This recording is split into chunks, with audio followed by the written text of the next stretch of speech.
Folks, Black Star Network is here. I'm real revolutionary right now. Black power. Support this man, Black Media. He makes sure that our stories are told. Thank you for being the voice of Black America, Roland. Stay black. I love y'all. All momentum we have now, we have to keep this going. The video looks phenomenal. See, this difference between Black Star Network and Black-owned media and something like CNN. You can't be Black-owned media and be scared. It's time to be smart. Bring your eyeballs home. You dig?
Today is Tuesday, November 19th, 2024. Coming up on Roland Martin Unfiltered, streaming live on the Black Star Network. FEMA's top administrator faces questions from the House Oversight Committee about the federal government's hurricane response and allegations from fired FEMA worker Marn'i Washington Milton, who said she got orders to skip hostile homes that happen to have Trump signs in their front yard.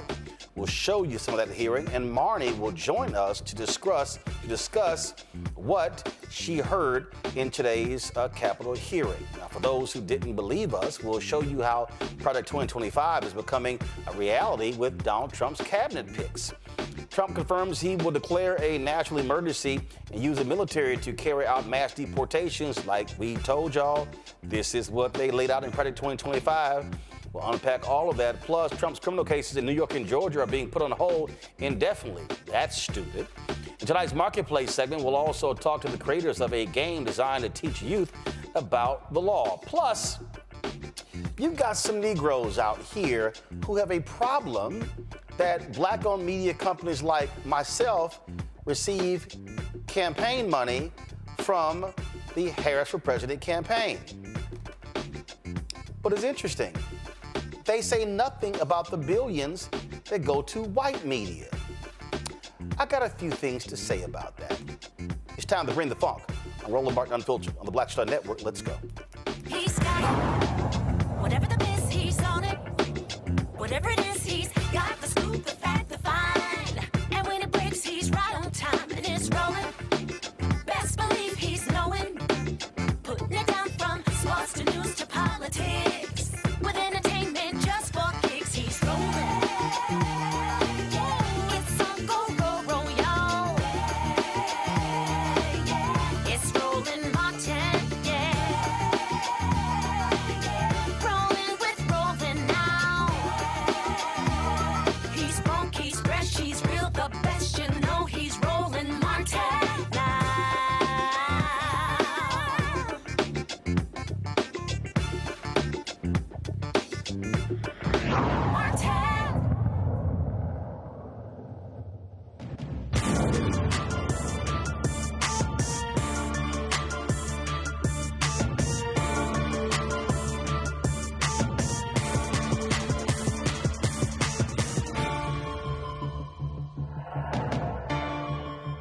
Hashtag, we tried to tell you.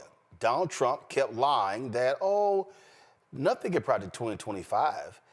He knew nothing about it, didn't want to read it, had no impact on his campaign, yet it's amazing how he keeps hiring people who are all tied to Project 2025. We're seeing this in his cabinet picks. We're seeing this in their policies. And the reality is they are going to implement that 900-plus page leadership guide. We were clear. Journalist and author Ahmed Baba, who wrote What Trump's Cabinet and Staff Picks Tell Us About His Second-Term Priorities, joins us now from Brooklyn. Glad to have you here on the show, Ahmed. Look, it's real clear. They were lying the entire time. And these idiots in the media fell for it. Oh, you know, what Trump said, that wasn't the case. And we're like, Trump lies about lies. So we all knew he was lying. And so he names Brendan Carr to be chair of the Federal Communications Commission. Who is Brendan Carr? Oh, he only wrote the section of Project 2025 dealing with the FCC. Okay, we can go down the line. All of these people who he's picking all have his press secretary. Oh no, nothing to Project 2025. She's in their videos, and so it was all a lie, and we knew it. And guess what? A bunch of folks in this country fell for the okie doke, and they effed around, and they're about to find out. Yeah, they're about to get a really extremist agenda. I mean, we've been calling this out for months. I've been on this for over a year now. And essentially, as we could see the whole time, Project 2025 directly aligned with Donald Trump's agenda. We saw this in the beginning. CBS did an analysis that found 270 proposals directly match Agenda 47. We saw many of his former appointees and administration officials crafted it.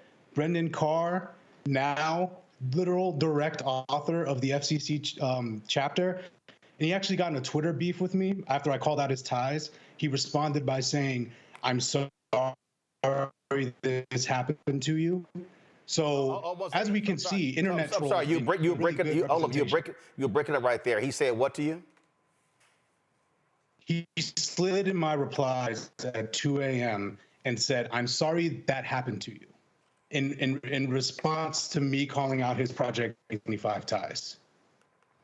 It didn't really make any sense. So essentially, we have essentially affirmative action for grifters in Trump's cabinet here. We have internet trolls who are sitting here in my replies and other people's replies, this incoming FCC chair, who has promised and indicated that he would target the broadcast licenses of networks that Trump disagrees with. He spoke about NBC. Today, he was on Fox News talking about CBS. So we have not just Brendan Carr, but we have Matt Gaetz, who would implement retribution. Project 2025 calls for, this is something for your black audience, for us black folks to care about, turning the Civil Rights Division on its head to target and essentially take universities or people who are trying to boost diversity, accuse them of discrimination, right? So there's all of these avenues that these cabinets indicate Project 2025 plan will be implemented successfully. And not only that, as we personnel policy, that's how the saying goes. Donald Trump has successfully won, unfortunately, and I think Americans are about to be really shocked by the extremist agenda that he implements. I think a lot of people, if they really did vote for inflation, they're not going to get price cuts here. They're going to get a really extremist agenda, mass deportations, Project 2025 agenda that we all said was his. Obviously, it's not directly his, but Agenda 47 echoed the bulk of it. And we're about to get this full force rolling. Well, first and foremost, I laugh at these fools in the case. And Brendan Carr knows better when he's talking about, oh, we're going to go after CBS, let's say go after NBC because they had Vice President Kamala Harris on Saturday Night Live. First of all, go to my iPad. These are the CBS owned and operated stations. For all of y'all out there who don't understand how the FCC works, the FCC only has jurisdiction over stations with broadcast licenses. Let me be clear. CBS has affiliates. These are the only owned and operated stations of CBS. That's it, y'all. The rest of the stations that are CBS affiliates, those are locally owned or they have independent owners. So the only licenses they can go after are these stations. And you gotta have a little bit more than, oh, Vice President Kamala Harris went on Saturday Night Live.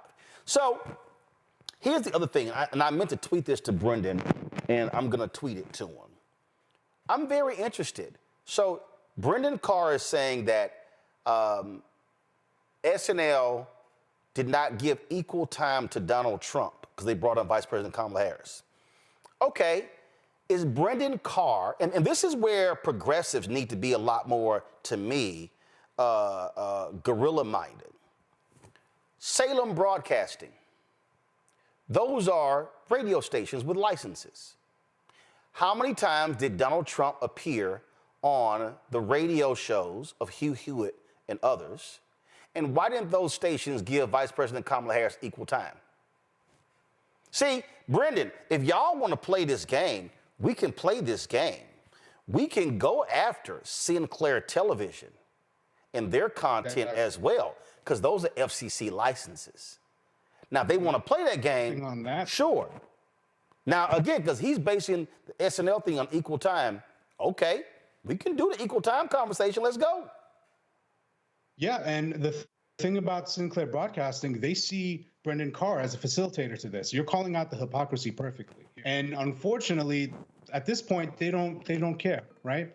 They don't really, there's no ideological consistency. It's just getting their way. So one of the things he's going to potentially do is roll back more regulations that was preventing Sinclair from having more of a monopoly on local stations. So we could see more disinformation proliferated at the local level. And you know, when it comes to CBS and these other networks, although, like, for example, MSNBC doesn't have a license, but their parent company does run some local broadcasting stations, right? So what we could see is it used more as a threat to kind of push people to toe the line. We've seen a little bit of that in recent days, people trying to curry favor with Trump, trying to change their messaging. So we're seeing the threat creep enough to change the tone and tenor of some coverage. So that's what we're seeing on the FCC side. And these other cabinet picks, it's just so absurd. I mean, we had Steve Bannon, we have Matt Walsh, we have people who were openly saying right after he won that Project 2025 along, and it vindicated people like me and you, Roland, who have been out here warning about this for a really long time. And although some of this will get tied up in the courts, and you know, there's various things that he might not be able to do on day one, like, for example, Biden is rolled back or actually implemented a rule to make it harder for Trump to essentially target civil servants. But again, he has executive power. He can roll that back. So we're just going to have to see. The guardrails are going to be tested here once again. I mean, the courts are filled with conservative justices, so it really depends on what court where these various things are going to be presented to, and ultimately whether Chief Justice Roberts is really going to let this tilt into full-blown authoritarianism. But, you know, we're not there yet. It's just going to be one of these things that happens a day at a time, and we just have to stay vigilant and call out these plans and people like Brendan Carr and Matt Gaetz who are appointed.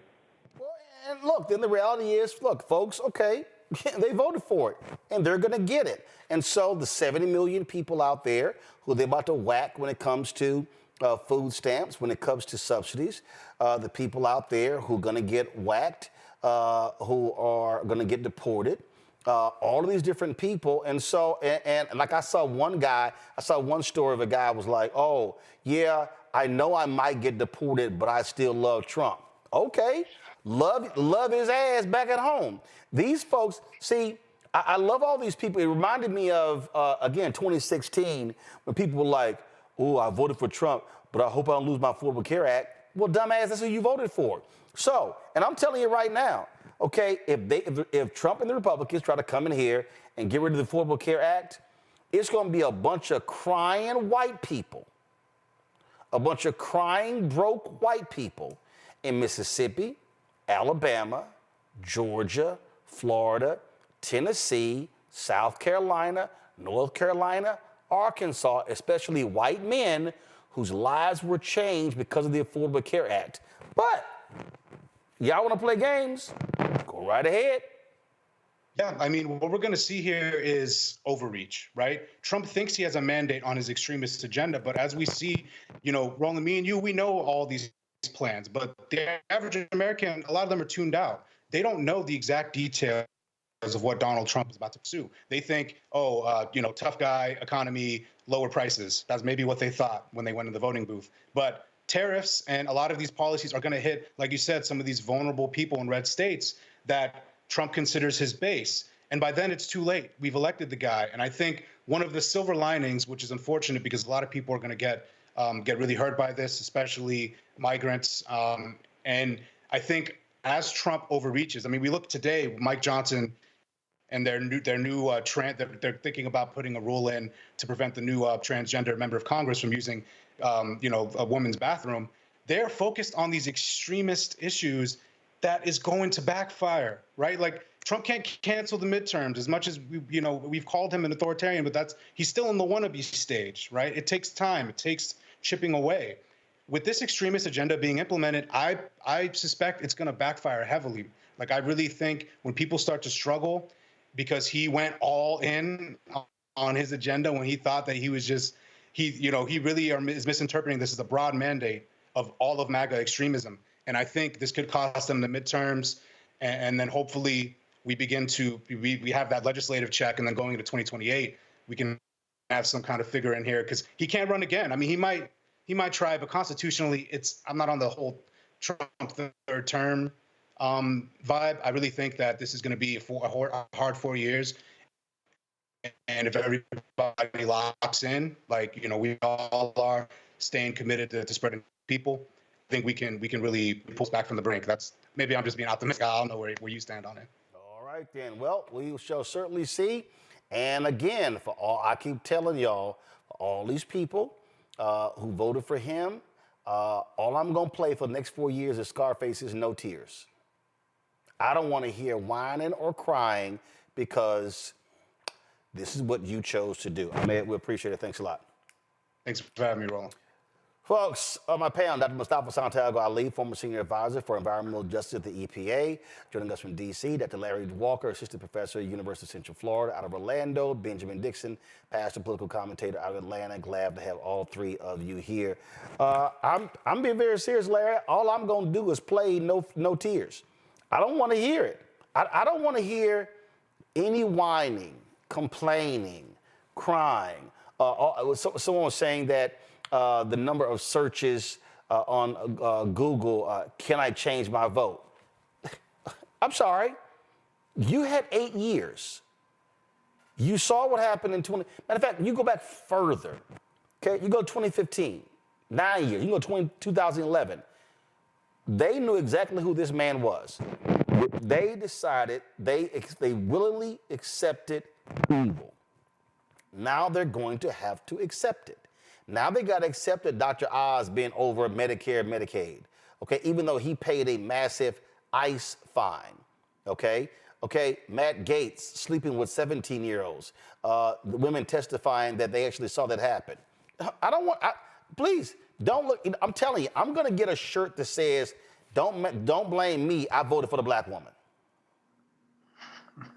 That's real talk, Roland. And so the next 4 years are going to be like if a farmer decided he was going to let a fox inside the hen house and then close the door and say he's not responsible.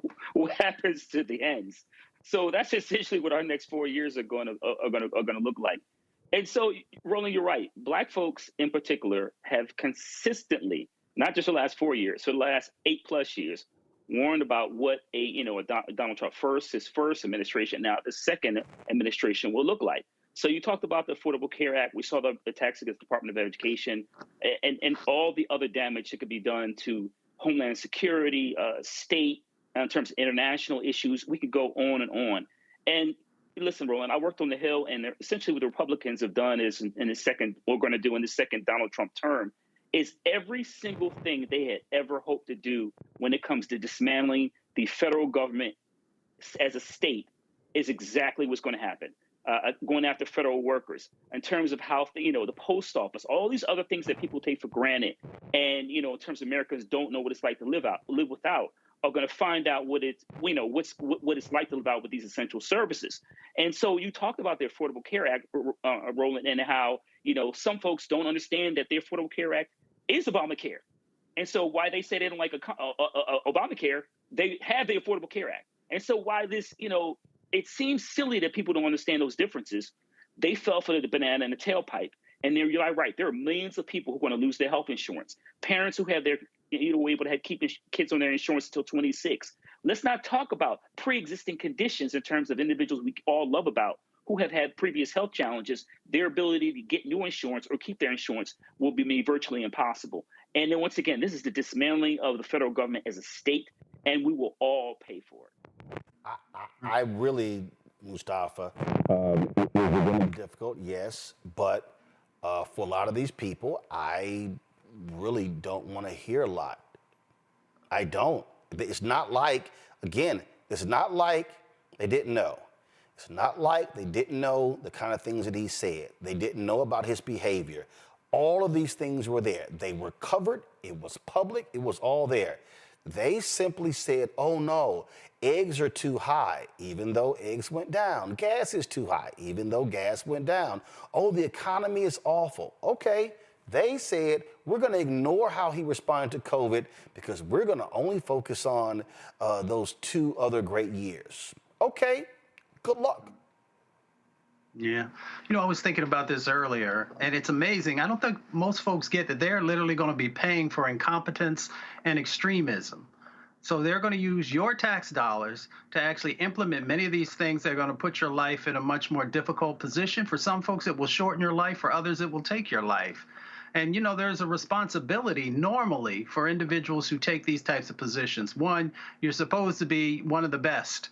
If you're going to lead, you know, whether it is HUD or EPA or HHS or a number of different places. The other part is that you are supposed to care about the community and you're supposed to take civil servants seriously in this space. But now you're going to have folks who, whether you believe in wanting to have clean air or clean water, that is going to become much more difficult. When we look at, as Brother Larry just talked about, around healthcare, you know, for those of us who have been fighting for criminal justice reform, we now know that that's going to be much more difficult. For voting rights, all these different types of things, you are literally paying for these things to be dismantled and deconstructed. So I hope you get what you had hoped for because, you know, now you're paying for it in so many different ways in both your health and the future of your children and in relationship to your positioning inside of this society. Ben. You know, one of my concerns, Roland, is the power of MAGA, the misinformation machine, to turn the minds of these people. I've seen people in person who literally embrace the destruction. They embraced the destruction of COVID. One guy came and said that he felt it was his patriotic duty to get sick with COVID, right? And the ability to manipulate the minds of the masses at that level really suggests to me that even after they go through the stage of destruction, they'll still be turning back to Donald Trump, thanking him for punishing them and thanking them for destroying their lives. And so it's a really sickening deception that is over this entire country that honestly, we have to be delivered from because it's going to impact us as much as I want to poke in the eyes of other people. And I'm doing my best. I want that T-shirt that you're going to get. Don't blame me. I voted for the black woman, right? I want that T-shirt, but I do know that when they start rolling back water regulations, that it's going to impact our water supply. When they affect the EPA, it's going to affect everyone's air that we breathe. So it's really going to have a deleterious effect on every single one of us. But there's going to be a subset of folks who turn around and thank their dear leader, Donald Trump, for making their life miserable. Oh, absolutely. And again, had a whole campaign, and folks chose to do differently. So any of those people who go, oh my God, I regret my vote, we tried to tell you. All right, folks, we come back. There was a hearing today on Capitol Hill dealing with FEMA and the response to the hurricanes. They also dealt with the fired FEMA worker who said that they bypassed homes that had Trump signs because of how abusive they were. Her name, Marn'i Washington Milton, came up a lot during this hearing. She, though, did not testify before Congress, but she will be here to respond. You're watching Roland Martin Unfiltered right here on the Black Star Network. Hatred on the streets, a horrific scene, a white nationalist rally that descended into deadly violence. White people are losing their damn minds. as an angry pro-Trump mob storms the U.S. Capitol. We're about to see the rise of what I call white minority resistance. We have seen white folks in this country who simply cannot tolerate black folks voting. I think what we're seeing is the inevitable result of violent denial. This is part of American history. Every time that people of color have made progress, whether real or symbolic, there has been what Carol Anderson at Emory University calls white rage as a backlash. This is the rise of the Proud Boys and the Boogaloo Boys. America, there's going to be more of this. Here's all the Proud Boys, guys. This country is getting increasingly racist in its behaviors and its attitudes because of the fear of white people. The fear that they're taking our jobs, they're taking our resources, they're taking our women. This is white fear.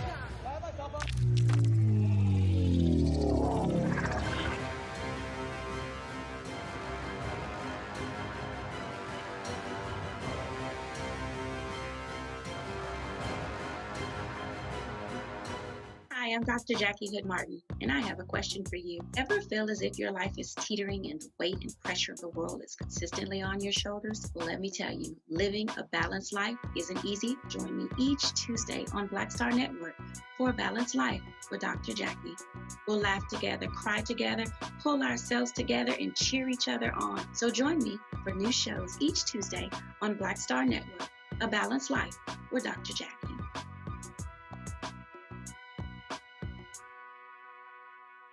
Bruce Smith, creator and executive producer of The Proud Family, Louder and Prouder, and you're watching Roland Martin Unfiltered.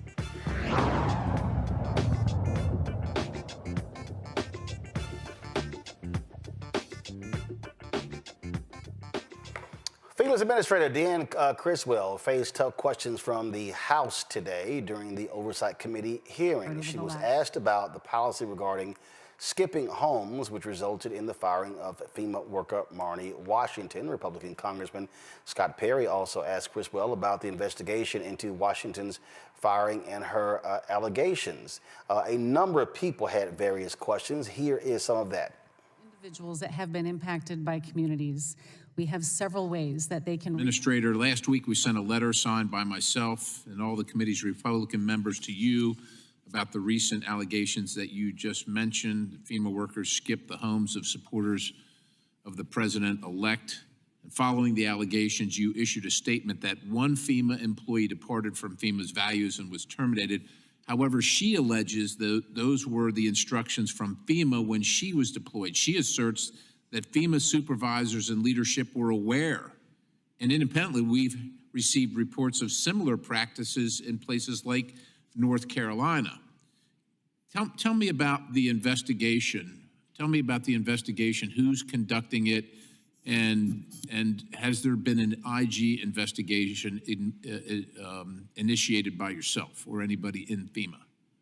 Chairman Perry, there is nothing in our policies, in our procedures, in our training that would direct any employee to bypass anybody's home based on their political party. I cannot speak to what her motivations were, but this came to my attention again on November 7th. I directed my team to get me information. They gave me factual information on November 9th, which is when I directed the termination of this employee. This first came to our Office of Professional Responsibility on October 28th through the team member from TSA who was working under this individual. She immediately raised it to the Office of the Special Counsel, who took the case as a potential violation of the Hatch Act. There were ongoing investigations with that, and the Office of Professional Responsibility is currently working with the IG to determine what the investigative matters will be going forward.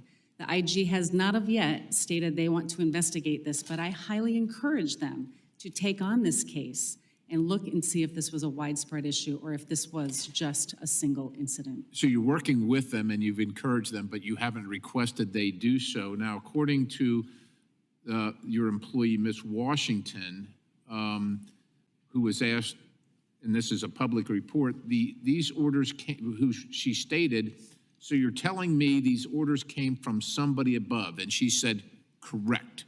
So what has your investigation gleaned regarding her direct supervisors, the people above her?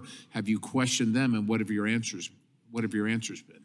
Chairman Perry, we do have an ongoing investigation, and we have questioned other personnel in this chain of command, and we find no information at this point that there was anything beyond her direction to her employees to skip and bypass a home. So the same employee alleged that the Florida team had already been avoiding Trump voters' homes prior to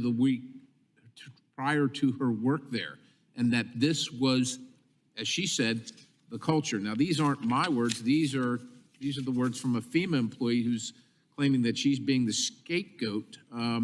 She said, "But I'm just simply executing again what was coming down from my supervisors." Do you know, how many supervisors does she have? How many people above her before she gets to you? She is a crew lead, which is the lowest level of supervision. So there's a lot of people above her, so to speak, in There the are chain of several command. people. I'd be happy to forward an organizational chart that would show where she sits within the organization. And your investigation has spoken to certainly the immediate and maybe 2 or 3 steps above that? We have an ongoing investigation, Chairman Perry, to determine if there was any additional acts that violated our core values of compassion, fairness, integrity, and respect. Okay, so I get there's an ongoing investigation, none. but this isn't a law enforcement thing where you can't say, well, we have an investigation, so we can't talk about it. You can talk about this.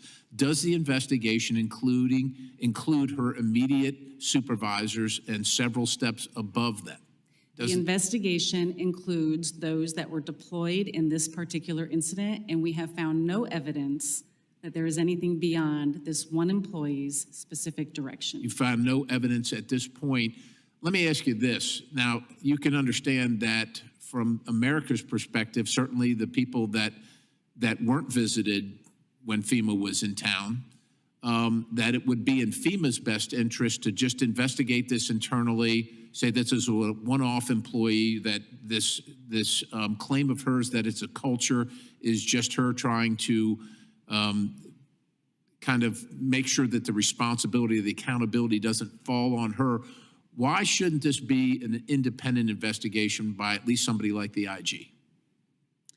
The actions that all right, folks, Maryland Congressman Jamie Raskin also spoke in this hearing. Watch. So we could be here today celebrating the workforce of 22,000 FEMA workers, but instead we are invited to focus on one so-called intermittent employee in Florida whose team encountered what she called political hostility while canvassing door-to-door for FEMA in Florida. Thereupon, as I understand it, she made the judgment that her workers were unsafe, and she issued the order to her team not to go to any more houses in the neighborhood where there were Trump signs planted in the yard. This was a bad mistake, legally and constitutionally, which violated the core mission of FEMA and every federal agency to work on behalf of all Americans. It's plainly wrong and divisive to use a presidential campaign lawn sign as a proxy for someone's dangerousness. The director of FEMA, who's with us today— Congressman Kweisi Mfume of Maryland also spoke in this hearing. As I listened to the interview that journalist Roland Martin did with the person in question, I'm still scratching my head trying to figure out if, in fact, she was told by someone who is full-time, who may have taken an overreach in a disaster with a lot going on, to say, by the way, you can skip those homes. I don't know that she necessarily would have done it on her own. As you know from the interview, she's not a Democrat. She's not a registered Republican, and she did not even vote. So I'm still hoping that at some point in time, your request to the Inspector General will be taken seriously, and he will start to look at what's going on. We need facts in this committee more than anything else. Folks, this here is a live look at the second half of the FEMA hearing. It's taking place right now on Capitol Hill. We live streamed the first half on the Black Start Network, and so that's actually happening. Among the members who've questioned her sins, Congresswoman Jasmine Crockett. We'll be able to have that later for you on our YouTube channel and on the Black Start Network as well. Right now, I want to go to Marn'i Washington Milton. You heard that testimony. The person in question They kept referencing her as the fired FEMA worker. She joins us now on Roland Martin Unfiltered. Glad to have you back on the show. This hearing like I said, is taking place as we speak. First, were you invited by the House Oversight Committee to testify today? No. So they're having a hearing discussing FEMA. They're having a hearing talking to the administrator. They're talking about you. They're showing your text messages. They're talking about directives that you gave, and you did not get an invitation from the Republicans or the Democrats on this committee? No, sir. Okay. Have you been watching this hearing today? Yes, with such disdain. Say it again? With such disdain. Why? Because I find it ridiculous that they need to hide safety precautions for political advances. They know we take safety precautions serious, and the community trends have nothing to do with recovery trends that Ms. Criswell was discussing earlier. Community trends, when we're discussing things that could potentially be a danger to a team, are the surrounding elements of that. And again, the Trump campaign signs were not the focus. The focus was safety. But since we continue to focus on Trump, I want to know, how did Ms. Criswell vote? It's apparent how I voted, and they keep saying that this was politically motivated. So where does she stand in her voting? On that particular point there, in terms of they went through this here. You heard Raskin say there, what you did was wrong, what you did was illegal. But you also had Congressman Mfume asking, wait a minute, did higher ups tell her to do this?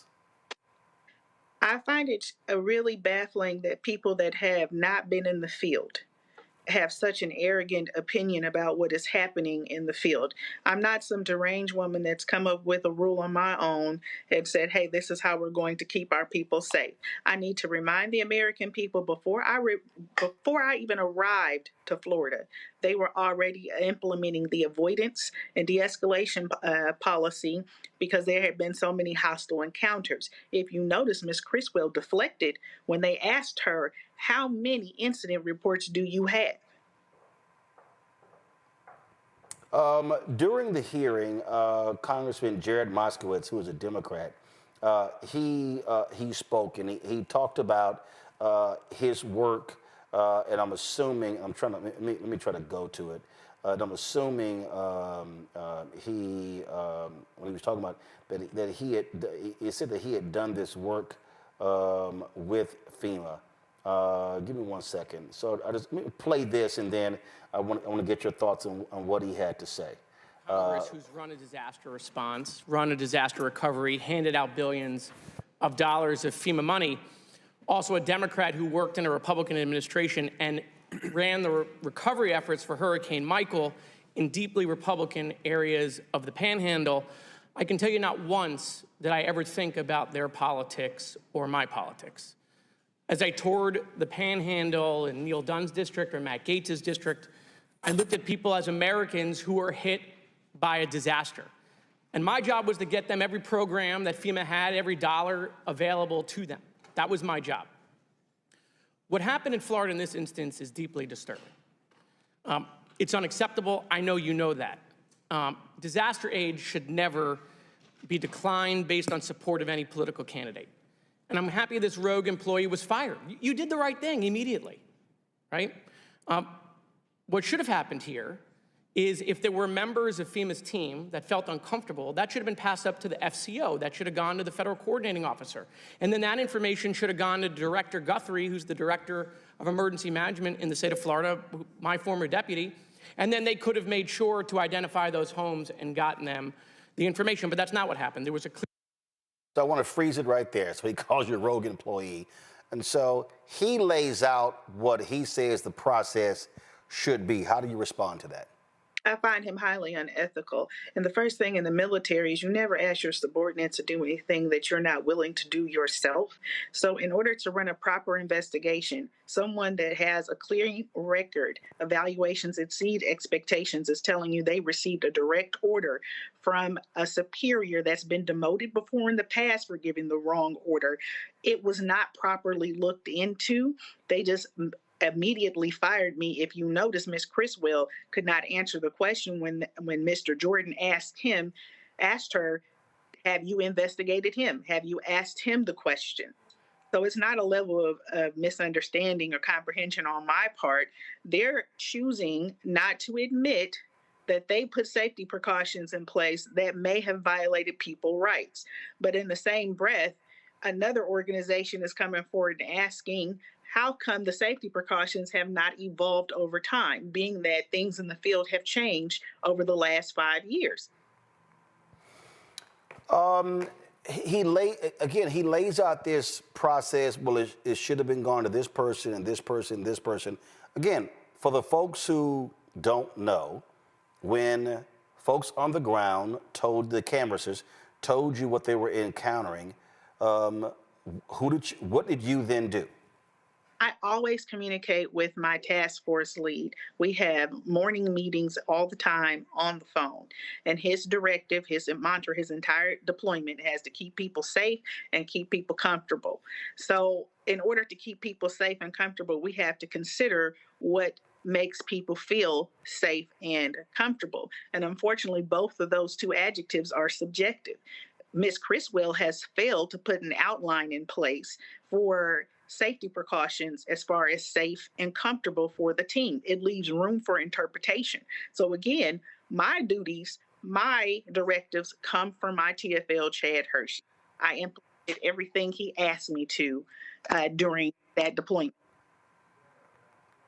So,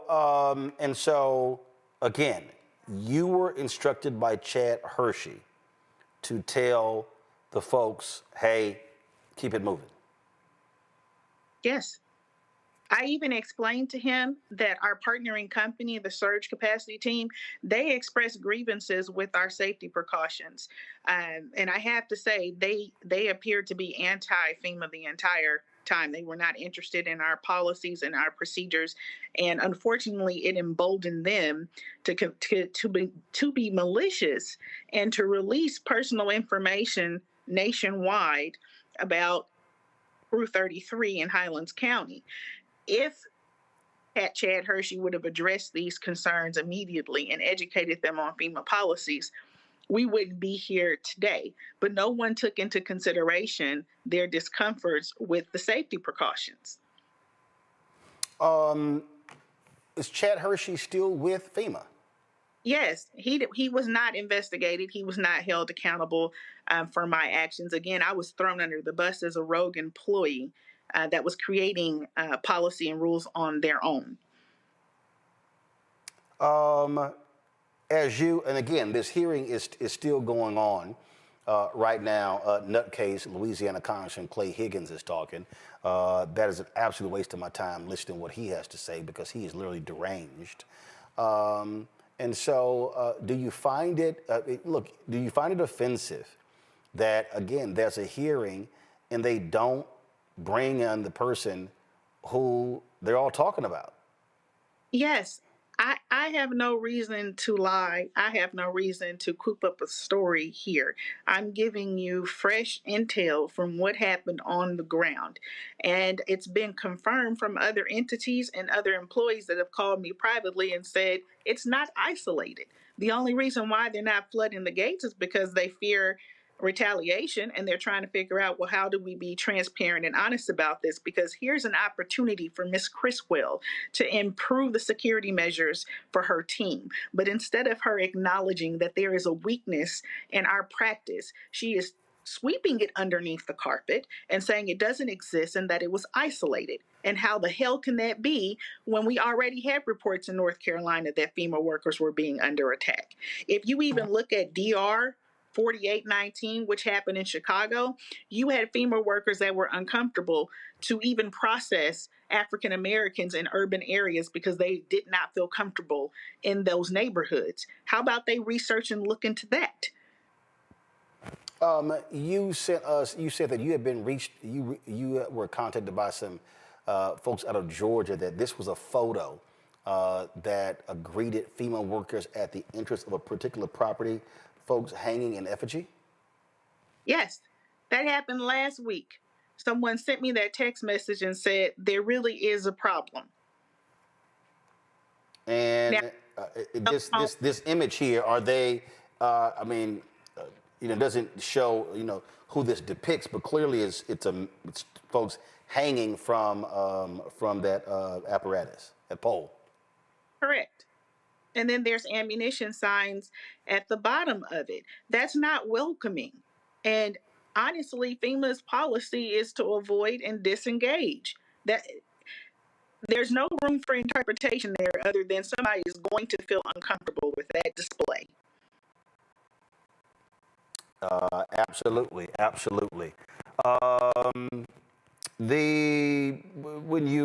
As I said, you had Democrat Jared Moskowitz saying that you were a rogue. First of all, you heard rogue employee. You heard folks who say you broke the law. You were partisan. There were a whole lot of attacks being made against you in impugning your character, even by Democrats and Republicans in this hearing. Mm-hmm. Which proves my point that I'm being used here and as a scapegoat. Where did that directive come from? I didn't come up with that directive. I'm simply following orders. And this was a work cultural practice that was already happening in Florida upon my arrival. When they complete the investigation and they look into everything, I'm sure they will find dates prior to my arrival where avoidance and de-escalation policies were implemented in order for people to feel comfortable to canvass. But here is the question, Roland. If this is not political, why did FEMA give us stand-down orders on Election Day? Did they have any viable threats on that day for us not to canvass? And if not, why did we not canvass?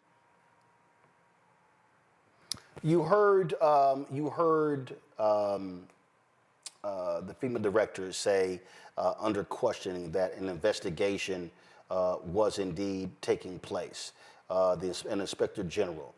Have you heard from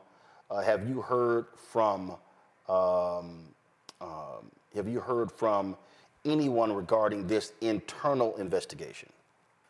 I know special counsel reached out to me. They wanted me to relinquish all of my documents. And I didn't at the time because I didn't have representation. And still, as of this date, I do not. But based on the status of where everything is, I will be relinquishing that information over to them in the next 24 hours to prove that there was not a violation of the Hatch Act and that all of the directives were in motivation of keeping the team safe as a whole. And so would you say you still have yet to hire an attorney? Correct. Gotcha. You did launch a GoFundMe page. Go to my iPad, and you laid this out. The target goal is $100,000 because you said, one, not only, again, they're trying to, one, the state of Florida is suing you. They're alleging a violation of the Hatch Act. And as a result of this, not only have you lost the FEMA job, you lost your civilian job, and you've had to actually leave your home because of all of these threats against your life, correct? Correct.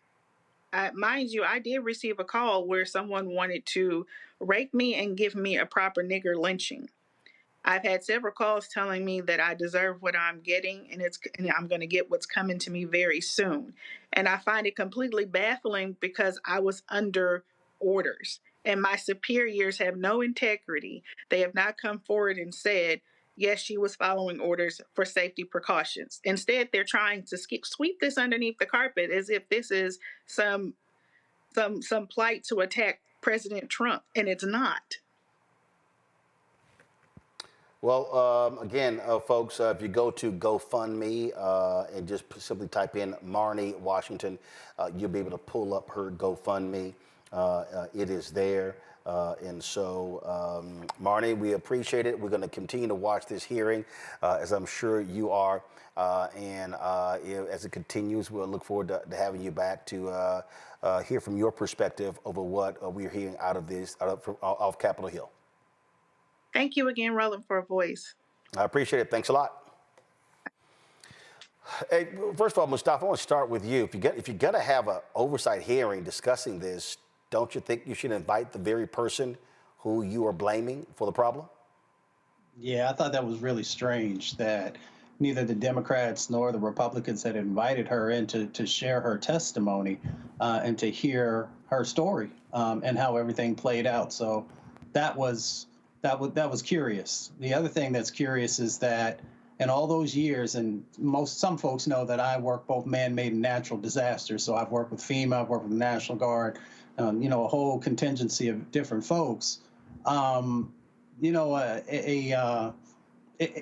there to only been 48 hours for them to review her case and make a decision to let her go, that also is strange because usually in the past, those types of things it would take a while to actually do the proper investigation and then come to the decision that would be made. And the other part too is, in all those years that I worked in these types of situations, you always are reporting in. So early in the morning, you have your briefings, and then whenever your shift is over, in many instances, you're also then reporting back about what was achieved and those different types of things. So you usually are following what the particular edict is for the day and what was to be accomplished and how you're going to get it done. The other thing that I'll add, because I don't believe in these situations and not giving real talk, is that, we've got a different dynamic that's currently going on in the government, not in the government, but in our country in relationship to folks of color being out there trying to do their best to be able to help folks as a part of, recovery efforts. So we've got to make sure that the proper protocols are in place. I remember during Katrina, when, those brothers and sisters were trying to go across the bridge and there were individuals with guns who were stopping them. So, even, the dynamics of, we just got way too much violence that's going on, too much hate that's going on. And you have this situation where people are, under extreme stressors, right? People have been impacted, whether it's from natural disasters or man-made disasters. And then you have all these other dynamics that now help people think it's all right for them to be able to act out in any type of way. That makes it incredibly difficult for folks who are trying to come and help. So we just got a lot of work to do. One, in making sure that the proper protocols are in place. Secondly, in making sure that our folks who are out there are being protected. So I'll be really interested to see what the investigation from the IG actually brings up, because normally, you would be taking your orders from the person who's above you, who's taking orders from the next set of folks all the way up. But we'll see how it all plays out. Ben.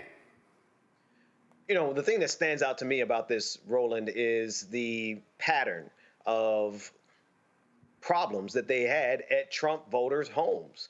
I do pray for the sister who lost her job, and I hope that everyone can donate to her GoFundMe account. But there is a problem, and we saw it in North Carolina, where the MAGA misinformation machine stirred up so much hate towards FEMA. They were under attack in North Carolina, and it seems like that followed the pattern all the way to the state of Florida. And what we have right now in Congress on Capitol Hill is a hearing that's coddling this, right? They're scapegoating our sister, but they're coddling the fact that there are people in this country who have been worked up into a frenzy, so much so that we can't even help them with emergency funding without them threatening violence and creating hostile situations.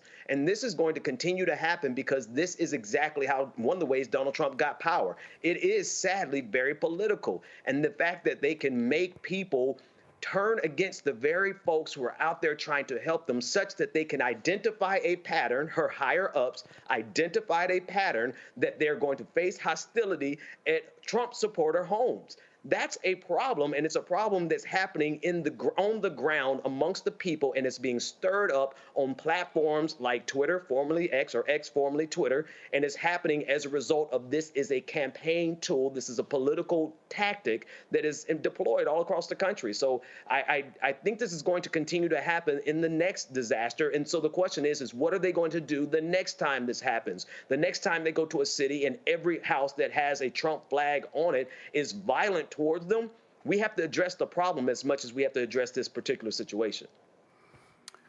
Larry. Yeah, Roland, this is an example of how misinformation impacts various communities. And, my colleague is right. What happens in the next natural disaster? We know with climate change that, we will continue to see an increase in natural disasters throughout the United States, and particularly in some places in the South. I think the other question is relating to what we just heard, and then having this hearing in Capitol Hill. And Mustafa knows this is another Hill staffer. Anytime you're negotiating about having a hearing on a particular topic, or in this case, an individual, there's a negotiation from the minority majority to figure out who their invited speakers are going to be. So the idea that you could have a hearing and consistently talk about the same individual throughout the hearing and that person not be invited to the hearing, I have never seen that in any time, my time working on the Hill or since then. It is highly unusual. So what I think we essentially have here is kick the can down the road. Everyone knows there's a new administration coming in and just really in less than 2 months. And it sounds like, when you heard the administrator say the IG is currently handling it, is she's going to transition out in a couple of weeks. And it's best to just kind of get this hearing out of the way and let the IG decide whatever they're going to do. No one wants to deal with this. Anytime you have, once again, you have essentially a hearing based on the allegations from one person and that person not be invited to a hearing, I've never seen it before. And it's clear that the minority and the majority, from this hearing, they have really no interest in finding out what the truth is. Indeed, indeed. All right, folks. So gotta go to a break. We come back. New York Times does a story about the spending of the Vice President Kamala Harris campaign, and they include what we receive for advertising. But then you got these silly Negroes out here and go, oh my goodness, that's right, you was shilling, and how you getting that money? But they didn't say a word about white media. So are we saying that white media should get billions upon billions of dollars in advertising, but black-owned media run ads for free? Then of course, there's some people who's out there, you didn't run ads. We didn't. We only did every day for months. I'm gonna break this thing down when we come back. Oh, I got something to say. Folks, don't forget to support the work that we do. Join our Bring the Funk fan club. You can use Cash App by using Stripe. The goal is to get 20,000 of our fans contributing on average $50 a year. That's $4.19 a month, 13 cents a day. You can use this QR code right here. If you're using Cash App, use this QR code to pay with Cash App. You can see your check and money order, P.O. Box 57196, Washington, D.C. 20037. That's 0196. PayPal is R Martin Unfiltered. Venmo is RM Unfiltered. Zelle, Roland at RolandSMartin.com. Roland at RolandMartinUnfiltered.com.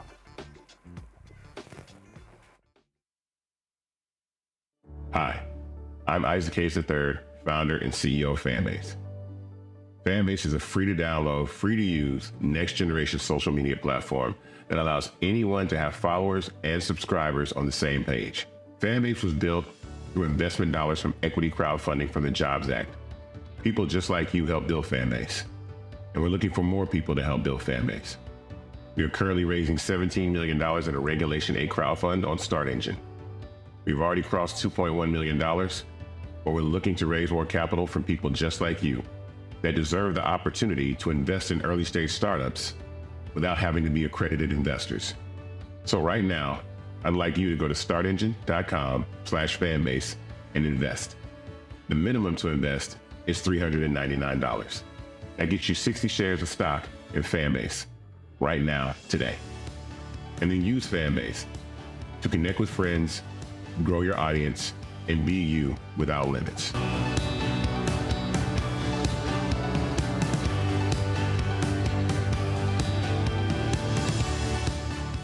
Pull up a chair, take your seat at the Black Table with me, Dr. Greg Carr, here on the Black Star Network. Every week, we'll take a deeper dive into the world we're living in. Join the conversation only on the Black Star Network. Black Star Network is here. Oh, no punch! I'm real revolutionary right now. Thank you for being the voice of Black America. All momentum we have now, we have to keep this going. The video looks phenomenal. See, there's a difference between Black Star Network and Black-owned media and something like CNN. You can't be Black-owned media and be scared. It's time to be smart. Bring your eyeballs home. You dig?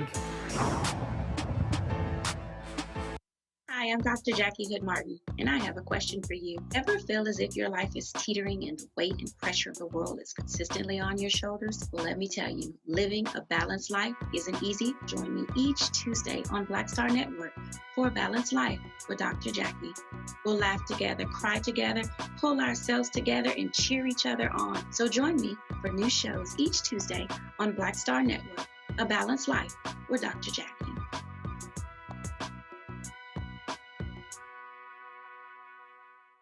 Hatred on the streets, a horrific scene, a white nationalist rally that descended into deadly violence. White people are losing their damn minds. As an angry pro-Trump mob storms the U.S. Capitol, we've seen shooting. We're about to see the rise of what I call white minority resistance.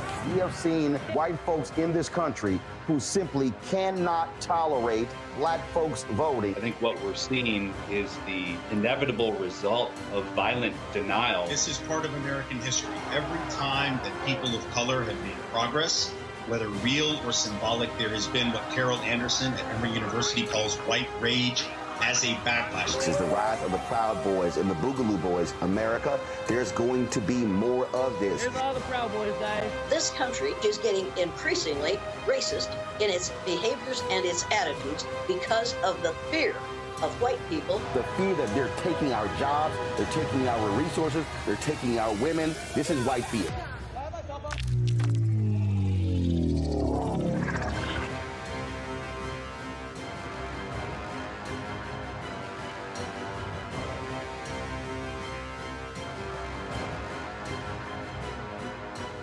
Farquhar, executive producer of Proud Family. You're watching Roland Martin Unfiltered.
Been frozen out.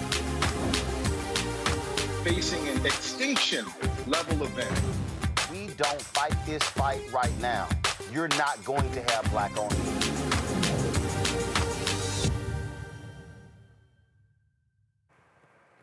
All right, folks, welcome back. So the New York Times dropped a story the other day. And this was the story. Give me 1 second. Let me go ahead and get this ready for you. This was the story right here. The story was how Kamala Harris burned through $1.5 billion in 15 weeks. The story was done by Shane Goldmacher. And so he lays out here different spending of the campaign. And in here, they talk about money that was spent on the Sphere Inn venue in Las Vegas. They talked about what was spent on rallies. They mentioned in here in terms of how much was raised, and of course, that is going through here. They pull the FEC reports and showing, how much went to, Oprah Winfrey's production company, Harpo Productions, to put on the live town hall they did. You heard these liar people out here saying, oh, Beyonce got $10 million. Her mom, Tina Knowles, came out and said, no, that's an absolute lie.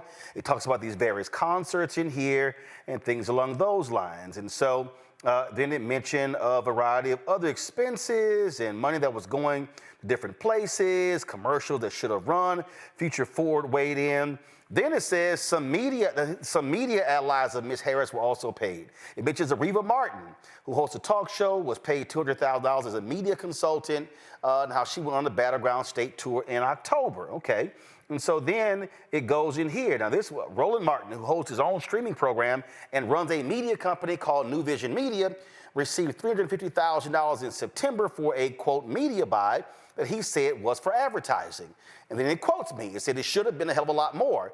More should have been spent on black-owned media. Okay, says Mr. Martin interviewed Ms. Harris in October. Then it mentions National Action Network. Then it mentions, of course, National Urban League. Now, first and foremost, I don't understand why they put media buy in parentheses, because that's what the $350,000 was for.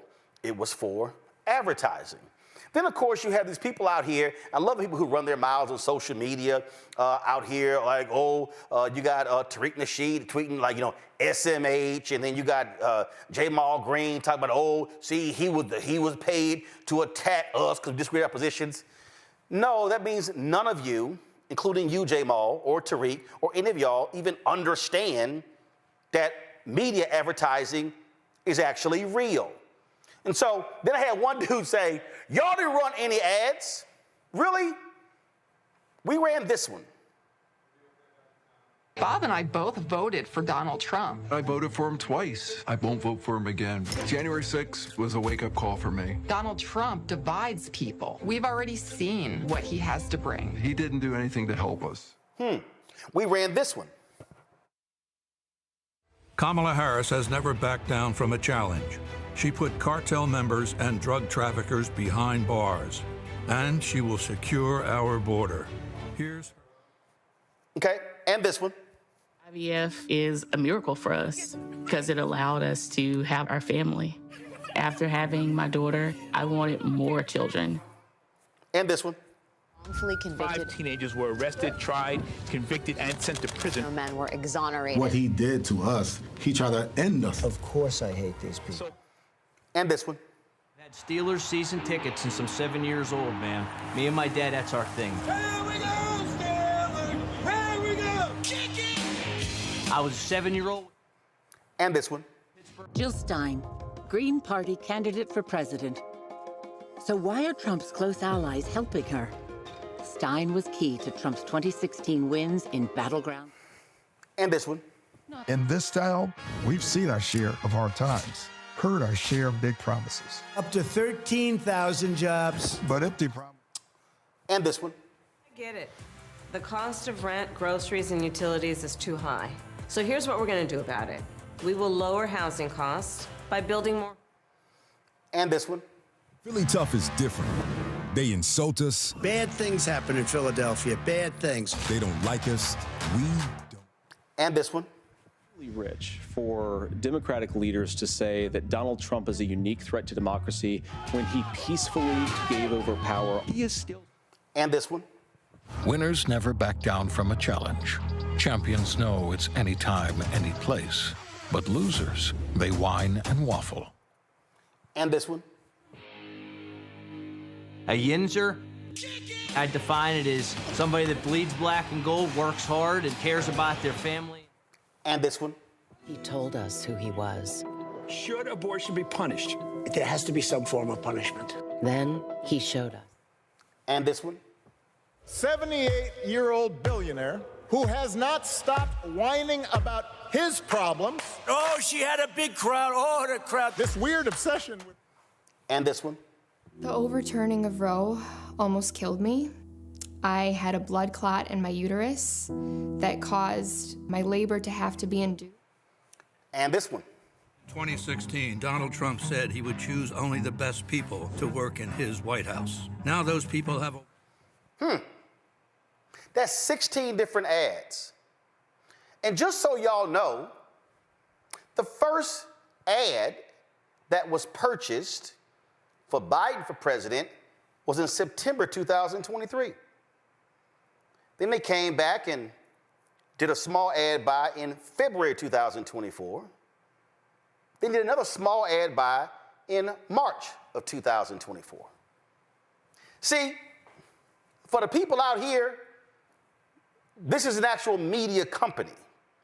So there's this show, and there are other shows on the Black Star Network, okay?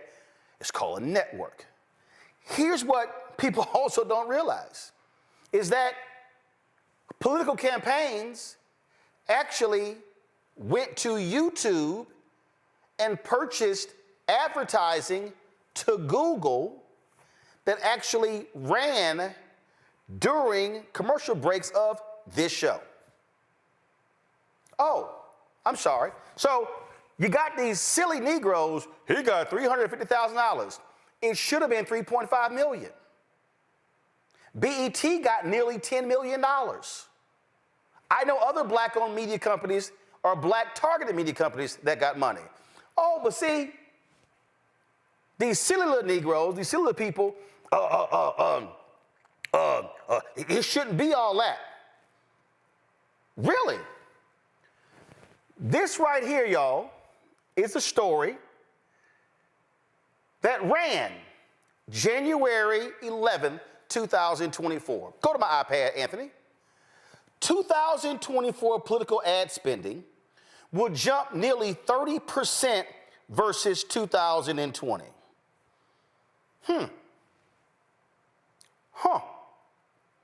Now you got some fool in the chat, Roland got 500,000. No, I didn't get 500,000. I tell y'all, it should have been that, but we didn't get that. So this is very interesting. This says total U.S. political ad spending will hit $12.32 billion in 2024.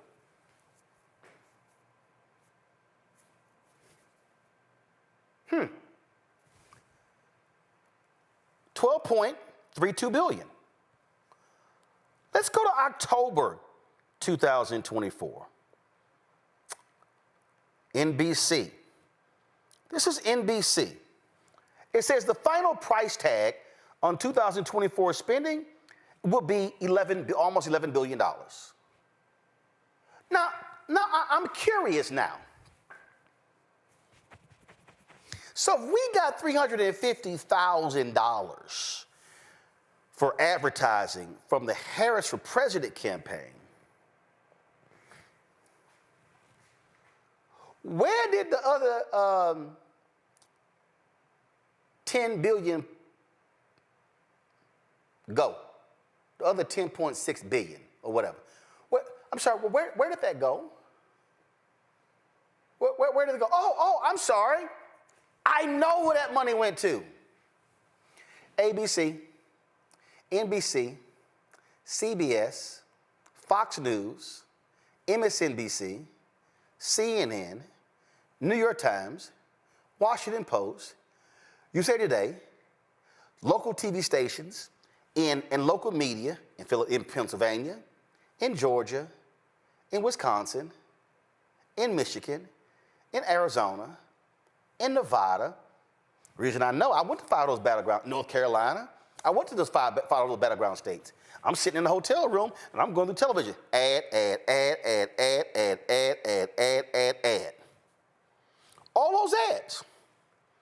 All of those ads actually ran. Let me take y'all, do even better right here. Because remember I said those local ads. Did I say that? Here's a piece in Axios. Political advertise ads boost local TV. That's what the ad said right there. That's what it said right there. Okay? Political ads boost local TV. That means that the ads run. So, let me get this straight. we shouldn't take political advertising. Everybody else. But let me just give you another example. Let's see right here. iHeartRadio, and I do commentaries on iHeartRadio's Black Information Network. Guess who got political commercials? iHeartRadio's Black Information Network. Do you remember when iHeart ran this 1-hour interview with Vice President Kamala Harris and Charlamagne the God on a bunch of their radio stations? Do y'all think iHeart did that out of the kindness of their heart? No, iHeart got millions of dollars in political ad spending. You know who else did?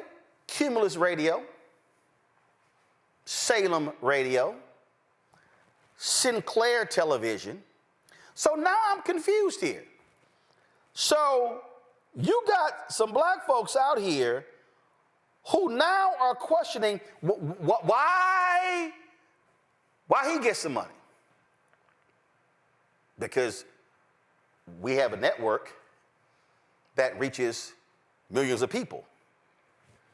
If I check right now the YouTube dashboard, in the last 28 days, we will have generated 30 million views on YouTube alone. Y'all do know ads run on Joe Rogan's podcast, right? You do know Spotify sells advertising. In fact, maybe, and I'm gonna get back to this one in a second, but I just want to show y'all something here. Because I don't think people really understand what the hell they talking about, and that's primarily it's because they know nothing about this world that we're living in. How many of y'all are aware? How many of y'all are aware that the entire media ecosystem is built on advertising? Let me say this again. The entire media ecosystem is built on advertising. There's a thing that happens every year, and it happens in the spring, and it's called the TV upfronts. And in the TV upfronts, that's where almost 60% of all money is actually being spent. If you go to give me 1 second, if you go to my iPad, this is from Deadline. Upfronts 2024, where and when they're happening. So you go down here and you see all of this, the upfronts for all the networks. And it lays out their development strategies. And it lays out in terms of, look at all the networks. Look at all of this here. And NBC Universal, Amazon, Disney, Warner Brothers, Netflix, YouTube, all of these people, they lay out their strategy in terms of what they want to get in TV upfronts. And it also lays out in terms of how much they're trying to get. Let's see here. Annual spending on advertising.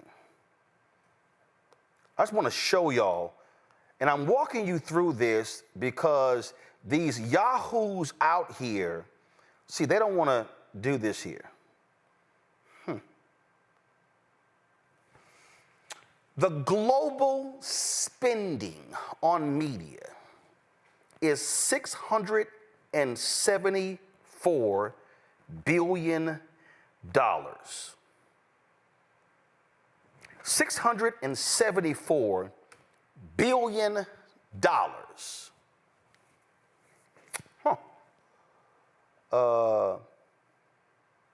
Black-owned media and ad spend. Since all these people got all of this here. Look at this here. A study released earlier this year by the Association of National Advertisers Alliance for Inclusive and Multicultural Marketing showed spending with black-owned media companies increased only 6% to $991 million. Let me explain it again. See, I would love for the New York Times to do a story on this. No, go back to it. So $674 billion is spent globally, yet 991 million, barely $1 billion goes to black-owned media. Who watches more TV than any other group? Black people. Who watches the streaming services more than any other people? Black people.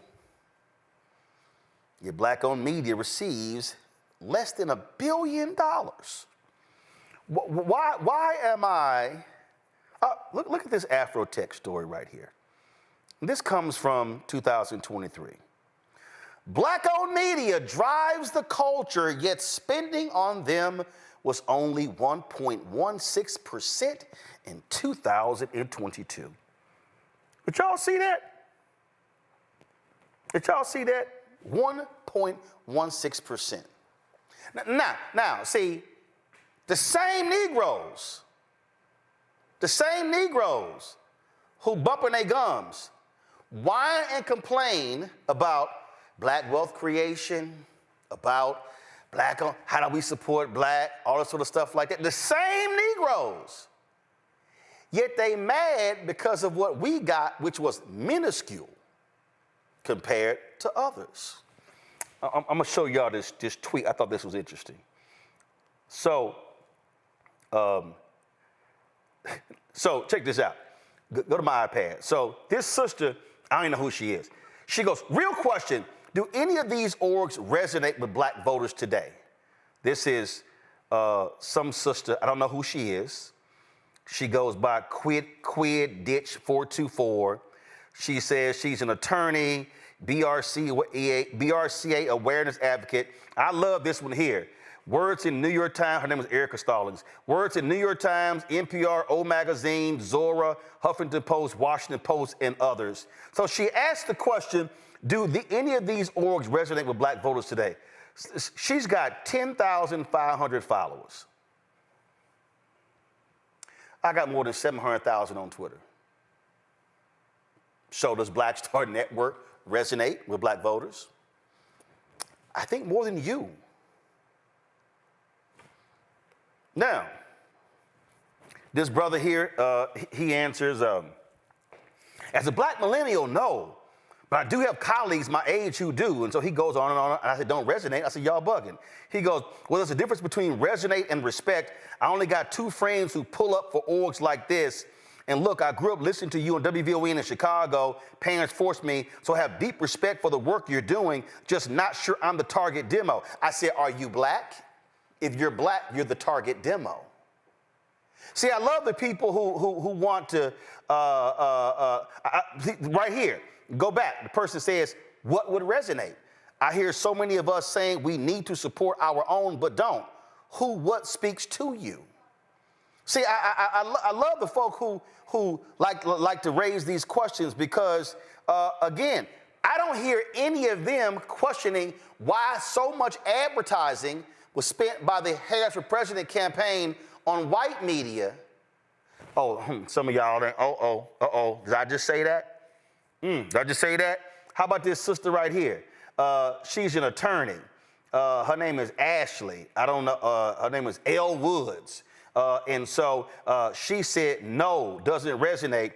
And I later tweeted her, I said, well, Ashley, I said, since you're a lawyer, why don't you go ask black lawyers like Ben Crump and Harry Daniels and Darrell Washington and Lee Merritt and Monique Presley and others, when they have cases, why do they come on this show?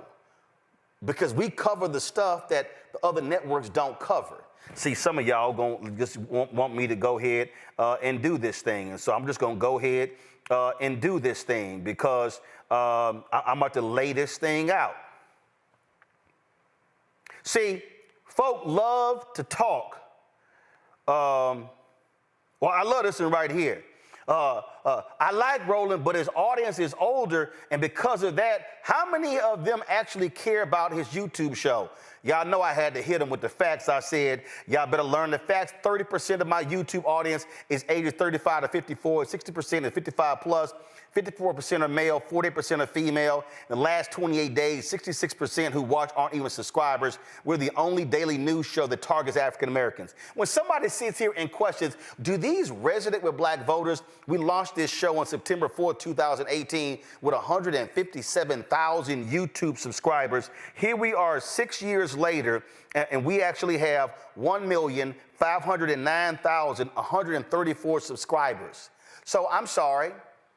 How do you not resonate if you've grown tenfold in 6 years? But I digress. See, the reason I specifically call out folk by name, and so they love chat. See, first of all, J-Mal, I don't have to be paid any money in advertising to disagree with nonsensical statements about the policies of Vice President Kamala Harris. I disagree with folk on GP. That ain't got nothing to do with advertising. I disagree with folk every single day, and we don't get advertising from anybody. So this notion that, oh, he came at me, because that's silly. It's silly. But see, what's still amazing to me is how some of these black folks got all the smoke about 350,000 advertising, but they ain't saying nothing about the billion, the 11 billion. Y'all notice that, right? Do y'all understand why the New York Times and CNN, MSNBC, and Fox News are able to send reporters and producers and technical people and massive staffs? Because they got the money. They got the money. They got the money. But see, we shouldn't bring those things up, huh? We shouldn't bring those. Let me tell you something.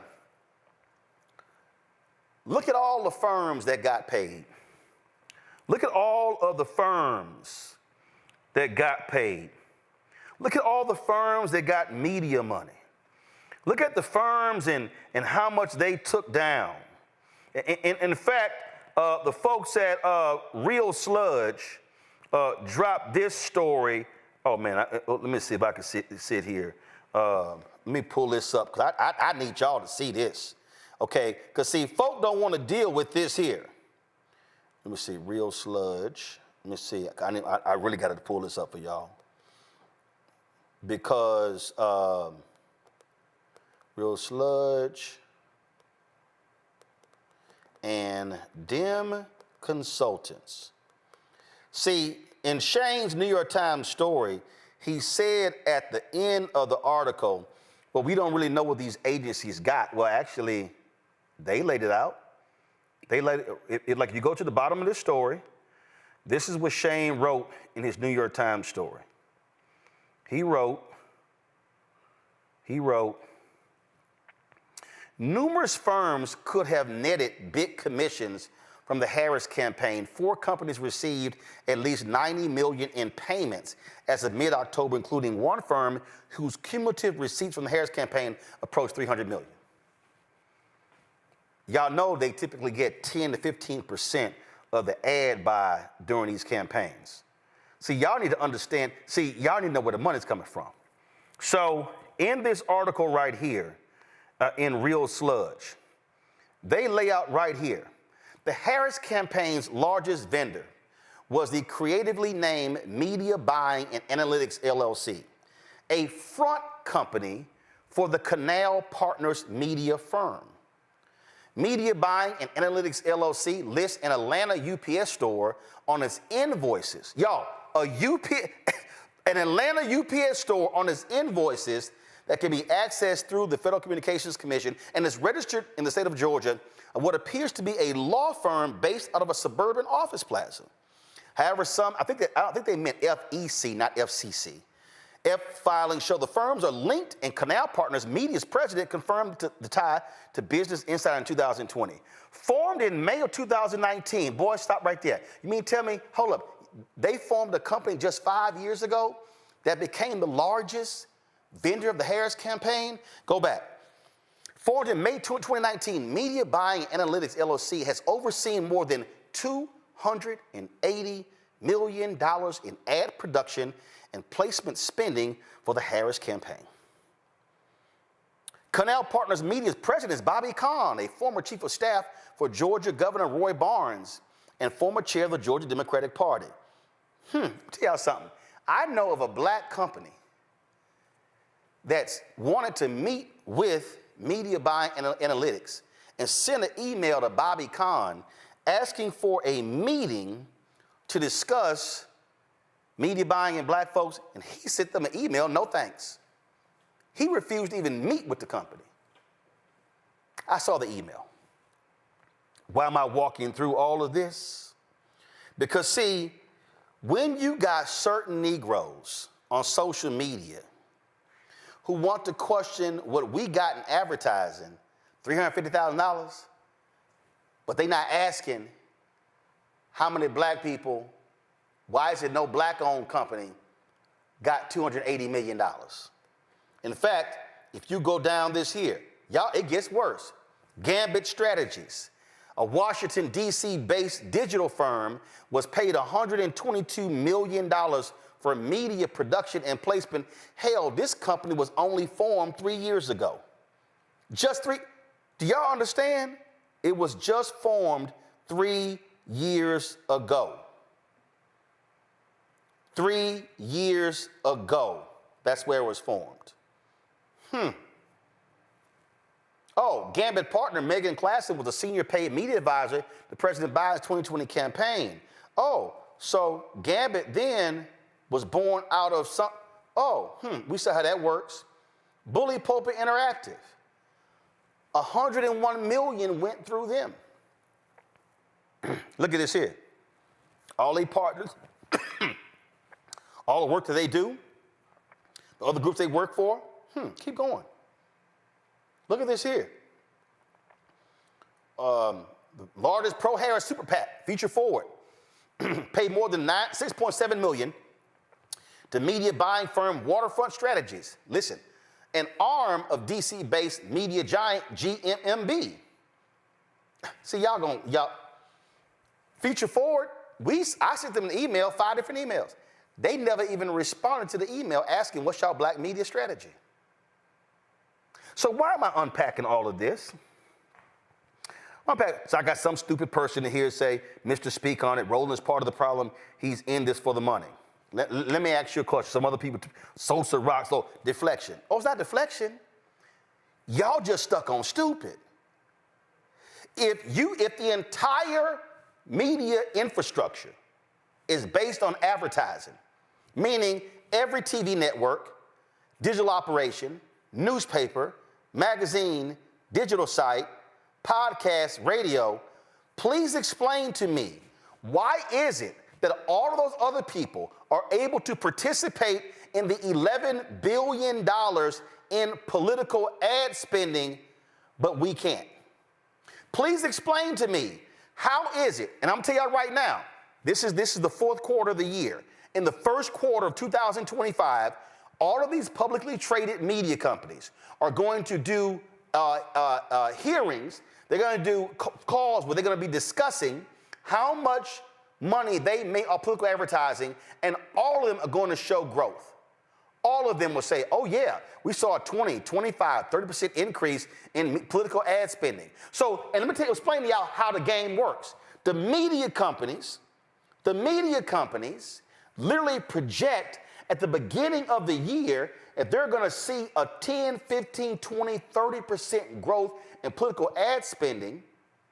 And so that money, they are positioning how they're going to have their 2025 budgets based off that money. And so what some of y'all hating Negroes are saying is, y'all don't want to see black-owned media get any of the $11 billion, but then y'all want to turn around and say, why we don't have black-owned media? Let me say it again. We're the only black-owned news show. It's us.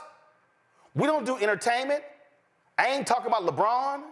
I ain't discussing no housewives. I ain't got no hair and beauty segments. We ain't talking about gossip. So I could easily be, let me say it again, because I don't think some of y'all get this. Does Essence do what we do? Nope. Black Enterprise? Nope. Ebony? Nope. Blavity? Nope. I could keep going. Urban One, Radio One? Nope. They got 2 networks. TV One, Clio TV? Nope. BT, Black Targeted, that's actually, of course, Viacom, which is now, of course, being bought by another company. They got a monthly news magazine show. We on every day. So what some of y'all are saying is, we need black news. We need our stuff covered. Oh, but you shouldn't get paid any advertising money. Everybody else should. That's some bullshit. See, so if you apply that logic to the campaigns, then the same Negroes, the same hate Negroes, oh, you shouldn't get money from General Motors, from McDonald's, from Verizon, from Amazon. You should, well, please explain to me how you're going to actually build a media company if you are not a participant in the $674 billion that is spent every single year on advertising.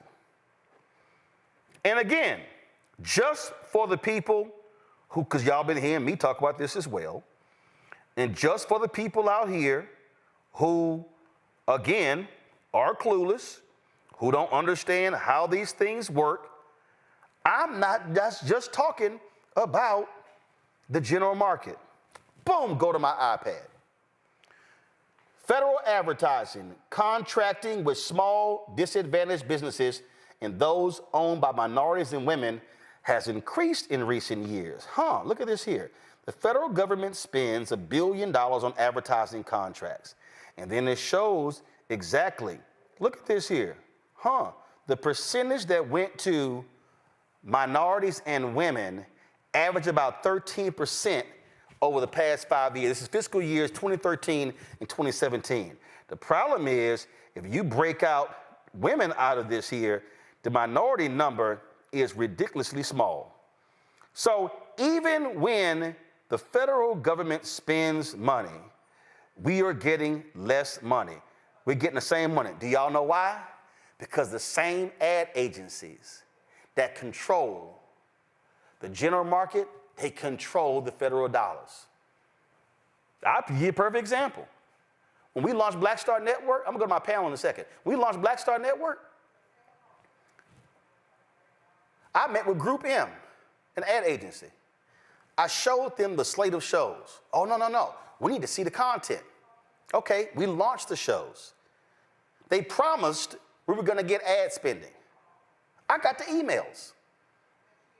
We met with them in 2021, 2022, 2023, 2024. You know how much money we got in ad spending from Group M since we first met with them? And we met with all of them. Nelson, Cynthia, Gonzalo, Kurt McDonald was a brother. He was the president. He black. Met with all of them. You know how much we got? Zero.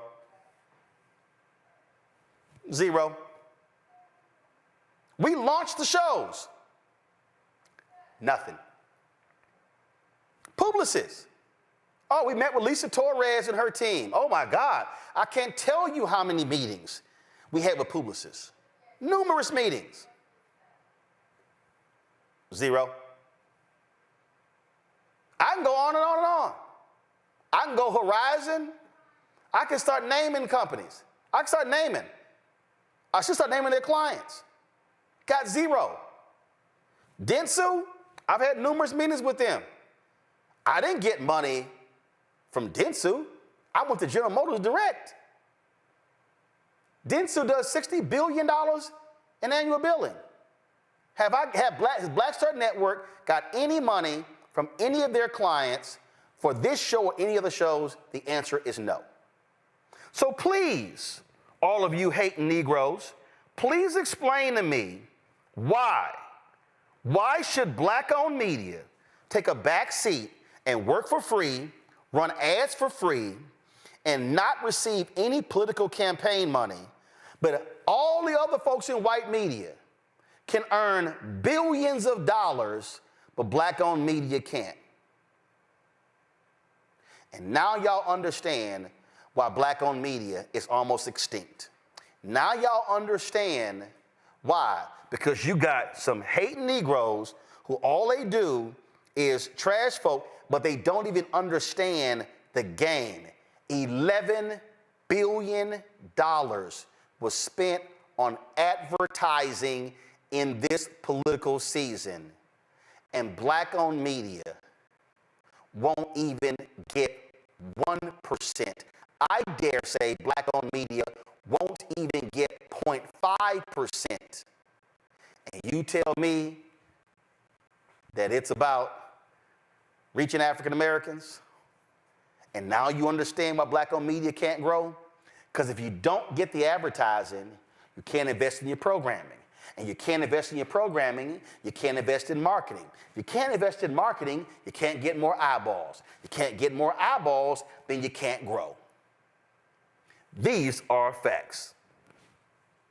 So I hope now y'all understand what really went on. And let me be real clear. The proposal that we submitted was about $5 million. You damn right.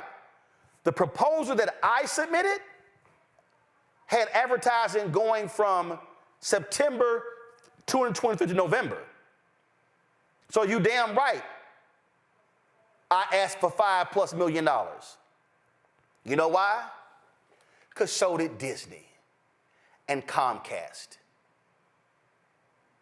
as well as Viacom and Paramount and Warner Discovery and every other media company. So ain't no way in hell will I, the founder of a media company, apologize for doing what media companies do, and that is fight for advertising. Go to my panel. Deanne, I want to start with you. This is the reality that these people know nothing. I love this person here. Rogan, I love this stupid ass person. Rogan didn't get any money. How in the hell you think he got a $100 million contract from Spotify? Because Spotify gets money from advertising. This is the stupid stuff that these people don't know anything about. There's a reason Charlemagne and DJ Envy get paid what they do from the Breakfast Club, because of the money that iHeart gets in advertising. There's a reason when you look at Good Morning America, where they pay Robin Roberts $25 million a year, and George Stephanopoulos and Michael Strahan $25 million a year, they get advertising money. Ben, go ahead. They apparently can't tell the difference between a show and a network, first of all. And I saw the entire exchange, particularly with Tariq Nasheed. I think he should tread carefully in this conversation, since he has audio out of him saying where he got offered money from white supremacists. Whether or not he took it, that's a question for another day. Perhaps that's how he thinks you should have funded your show, your network, Roland, by taking money from white folks. Perhaps it was considered the money that, think about the money that even Vladimir Putin puts into media, of $100,000 per episode, $100,000 per episode to American influencers by the name of Tim Pool. By the way, J. Maul Green was on that show with the man who received $100,000 per episode from Vladimir Putin's network. Money is always spent in advertising, and it's always spent to spread the word. That's the only way it's going to get out. And that's exactly how they strangle the black message. That's how they kill the black message. They would rather you go get a watered down message from Charlemagne the God through white people, through white dollars, through a white company, than to come directly to a black media network. Why? Because it's going to be filtered. And it's not going to be until the end of the election season when Charlemagne the God decides to go out and say something positive and say his own message. But all the way through the entire season, the message was carefully curated by iHeartMedia. right? And this is why we have so many black folks who thought that the thing to do was to sit out this election because it was the more sophisticated, the more intellectual thing to do, because they continue to get their messages funneled through white folks. Would they have been better? Would they have been okay if there was a white intercessor for you and that perhaps you would have gotten the money from a white person passed down to you, Roland Martin? That's what people like Tariq Nasheed, Jamal Green, that's what they're saying. See, here's the whole deal. Listen, y'all, I'm trying to explain. What these people don't understand, Larry, and Charlamagne works for iHeartRadio. They own the Breakfast Club. That's fine. He can say whatever he wants. But the reality is iHeartRadio gets advertising money. It does. If I pull up right now, matter of fact, if I pull up, if I just pull up, and it's just a fact, it's just a fact, it's just a fact that when you look at these media companies, they actually make their money from advertising. That's where their money comes from. iHeartMedia is a publicly traded company. That's what they are.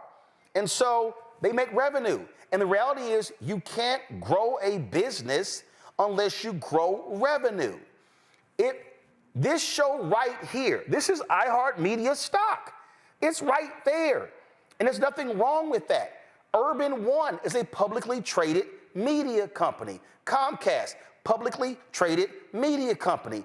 Netflix, publicly traded media company. Disney, publicly traded media company. I can go on. Warner Discovery, publicly traded media company. Lionsgate, publicly traded media company. This is what happens.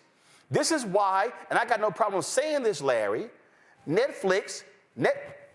since some of y'all just don't get this, let me show y'all this here. This right here is the stock of Netflix, right here. $871.32 a share.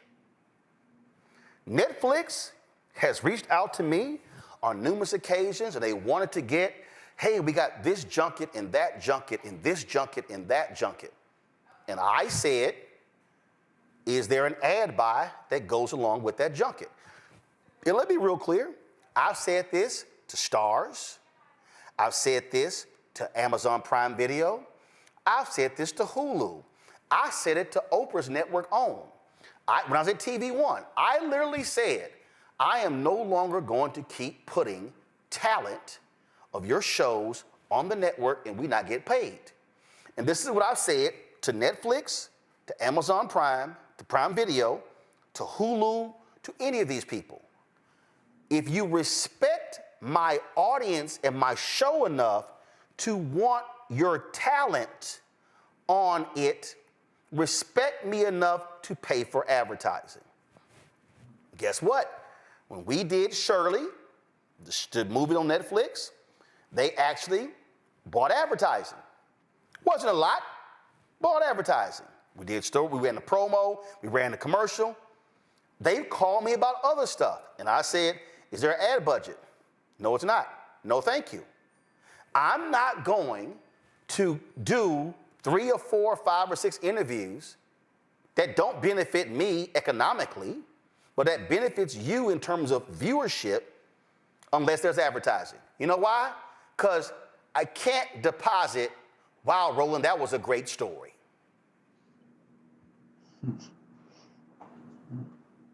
Yeah, so Roland, I think people are missing something. You're CEO and owner of a multimedia company. I mean, that's first and foremost your job. You have bills to pay and people to take care of who have lives and are professionals. The other thing, Roland, is when this is general conversation, and I follow you on various social media platforms. One of the things that really troubles me is as a black man is the level of anti-blackness that I see on social media, particularly platforms like formerly Twitter, now X. Also, that these platforms have given people an opportunity to criticize, critique, which is fine, but really root themselves in these anti-black ideas that are harmful to the black community. Listen, if you have a fair critique sure, I know you like more anyone else, we're more than willing to hear that out. But when it comes to these gotcha moments on social media, with, like you said, no context to, why the money was, was sent by the campaigns, and the idea that if you truly believe in Black investment and Black Wall Street, so to speak, then you should be having a problem with a Black owner of a platform that provides information to millions of Americans, particularly members of the Black community, in terms of politics, culture, or various other issues. You shouldn't have a problem with it. Also, considering the changes about to occur over the next couple of weeks, you need to focus your energy on the things that will make our lives far more difficult in January, in a little over a month, 2 months from now. So once again, we need to really shift this focus. And this, like I said, these ideas are rooted in anti-Blackness, and focus on dismantling white supremacy, which is truly the problem. And we should be uplifting and supporting Black-owned businesses and investing in them, instead of, once again, playing this gotcha game. And I'll go back to my point. Social media is giving platforms to a lot of folks who really have no idea what they're saying. They put something out there, and then they just consistently defend it without acknowledging, like, hey, listen, I was wrong. And so I'm glad you unpacked, what you talked about in terms of the ad buy. I knew what it was when I read the article in the New York Times. But unfortunately, once again, a lot of these ideas are rooted in anti-Blackness, and these people are about a paycheck, and they're not really concerned about the challenges and issues that confront the Black community. No, they haven't built anything. They haven't started anything. They haven't grown anything. But then they complain, we're not getting our stuff covered. Why is it not getting covered? It's not getting covered because they don't care. We do stuff in fact, we got a segment coming up. That's our marketplace segment. We feature Black-owned companies every week on this show. Please show me a network in America that features Black-owned companies. I don't charge them to come on the show. But again, this is just the illogic that happens. And so you got hating Negroes, Mustafa, and I ignore them. I ignore them, have always ignored them. These are the same people who said this show was not going to be successful. These are the same people who said it was never going to grow, it was never going to be able to be built. And the fact of the matter is, we have built it. And we're not going to stop, but our people need to understand there is an economy. There is an entire media complex that is built around political ad spending every 2 years for the midterms, every 4 years for the presidential race, and billions are spent every year, and Black-owned media is locked out of it. And then we have these hating Negroes who are tripping because literally we're getting crumbs, and they're like, oh, how dare you? Yeah, I always see everything as an educational moment, and I'm hoping that some of the information that you share, because nobody's going to take 100% of the information, is hopefully going to help people to have a better understanding of what's actually happening in this space and the strategies that are out there to limit our participation. Because people understand that if they can limit us economically, then it creates so many other dynamics that makes it difficult for us to thrive, right? So many folks are just grounded and anchored in survival, and we're trying to break that paradigm. A part of that is people talk about liberation, and they want liberation. Well, liberation is a part of that is economic justice, and we're talking about making sure that our folks have a fair opportunity to be able to participate in these processes fairly and make sure that there's equality in there. The other part of it, Roland, is that many people don't get a chance to see what's going on behind the scenes and how many Black folks you actually hire. I remember the first time that I came to the studio and being able to look behind the cameras and see all those Black faces that were garnering, new skills and being able to help share in the creation of these stories that you put out there for folks. So that is a part of addressing the Black wealth gap that exists inside of our country, but folks don't ever get a chance to see that. They also don't get a chance to see, individuals like me who work in communities, and I'm walking to, an event, and then I come around the turn and you're there actually filming, and you're the only one who's there filming, sharing those stories that are happening inside of our communities, both the impacts, the opportunities, and how people are being transformational, but nobody ever gets a chance to see that. So if we truly love each other, we talk about Black love all the time, and sometimes it's harder to see it because we're so continually tearing each other down while other people are stacking dollars because we are focusing on folks inside of our own community and being an impediment to them being able to move forward. I mean, I think we've got to really reevaluate if we actually truly love each other. And if we do, then we've got to find ways to better support each other. And a part of that support is making sure that we are supporting Black businesses, which is a theme that many people talk about. But when it becomes, it comes down to the realness of that, we often are a part of what's slowing each other down. So we've got an opportunity in this moment, because things are going to get real crazy here real soon, that we have got to rally around each other. We've got to uplift each other. And even though we might not agree on 100% of the things, the one thing that when you look in that mirror, you see a Black face looking back at you, and we should be supporting our people. And I'm just going to say this here. For all y'all folks who run y'all mouths, this is all I want to know. When your ass get in trouble, who you going to call? When white mainstream media don't even respond to your email. Because, see, I get the emails every day. My son is in jail. I lost a job because of discrimination. I want to file a lawsuit. I get stuff every single day. So if we're not impactful, why do folks email us constantly and call us? Why do they stop us on the street? But again, this is all I want hateful Negroes to answer. Please show me what other Black-owned media company devotes this much time to Black news every single day, 7 days a week, 365 days a year. Take your time. See, I don't worry about what other people are doing. I focus on what we are doing. And I'm gonna tell you right now, we're gonna keep building. And we're gonna keep demanding advertising money. And I'm gonna keep fighting these ad agencies, all of them. I'm talking about Group M. I'm talking about Publicis. I'm talking about Horizon. I'm gonna go down the line.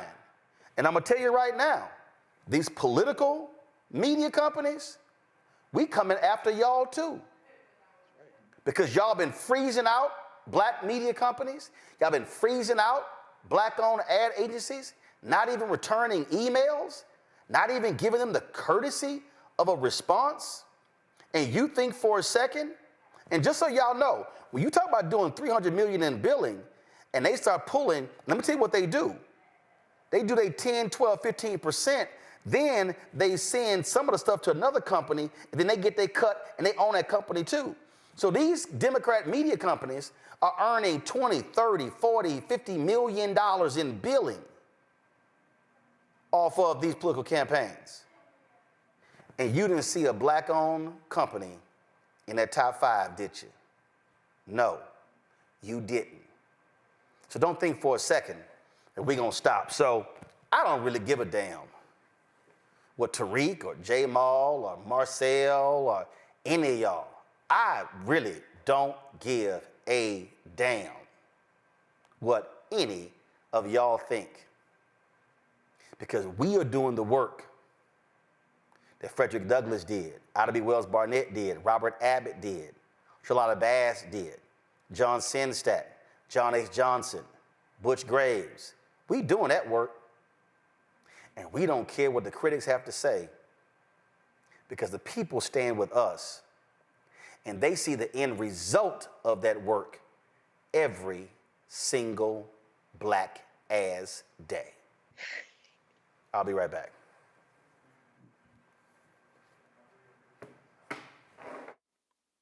When you talk about Blackness and what happens in Black culture, covering these things that matter to us, speaking to our issues and concerns. This is a genuine people-powered movement. There's a lot of stuff that we're not getting. You get it, and you spread the word. We wish to plead our own cause. Too long have others spoken for us. We cannot tell our own story if we can't pay for it. This is about covering us. Invest in black-owned media. Your dollars matter. We don't have to keep asking them to cover our stuff. So please support us in what we do, folks. We want to hit 2,000 people, $50 this month, raise $100,000. We're behind 100,000, so we want to hit that. Y'all money makes this possible. Checks and money orders go to P.O. Box 57196, Washington, D.C. 20037-0196. PayPal is R Martin Unfiltered. Venmo is RM Unfiltered. Zelle is Roland at RolandSMartin.com.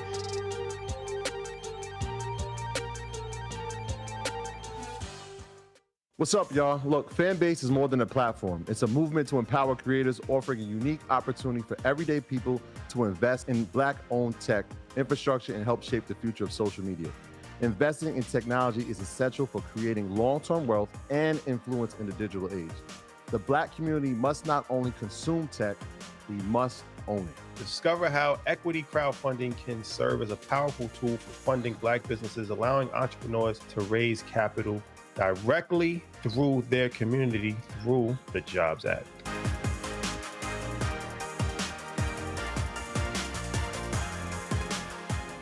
Hatred on the streets, a horrific scene, a white nationalist rally that descended into deadly violence. White people are losing their damn minds. As an angry pro-Trump mob storms the U.S. Capitol, we've seen shootings. We're about to see the rise of what I call white minority resistance. We have seen white folks in this country who simply cannot tolerate Black folks voting. I think what we're seeing is the inevitable result of violent denial. This is part of American history. Every time that people of color have made progress, whether real or symbolic, there has been what Carol Anderson at Emory University calls white rage as a backlash. This is the rise of the Proud Boys and the Boogaloo Boys. America, there's going to be more of this. Here's all the Proud Boys, guys. This country is getting increasingly racist in its behaviors and its attitudes because of the fear of white people. The fear that they're taking our jobs, they're taking our resources, they're taking our women. This is white fear.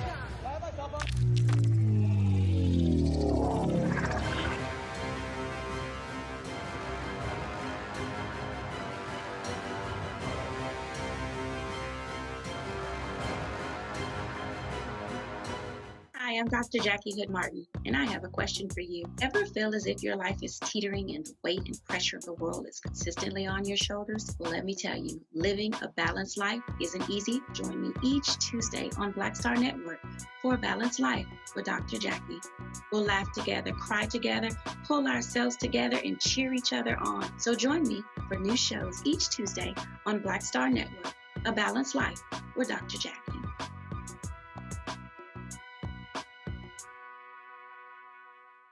How you doing? My name is Mark Carey, and you're watching Roland Martin Unfiltered. Deep into it, like pasteurized milk without the 2%. We getting deep. You want to turn that shit off? We're doing an interview, motherfucker.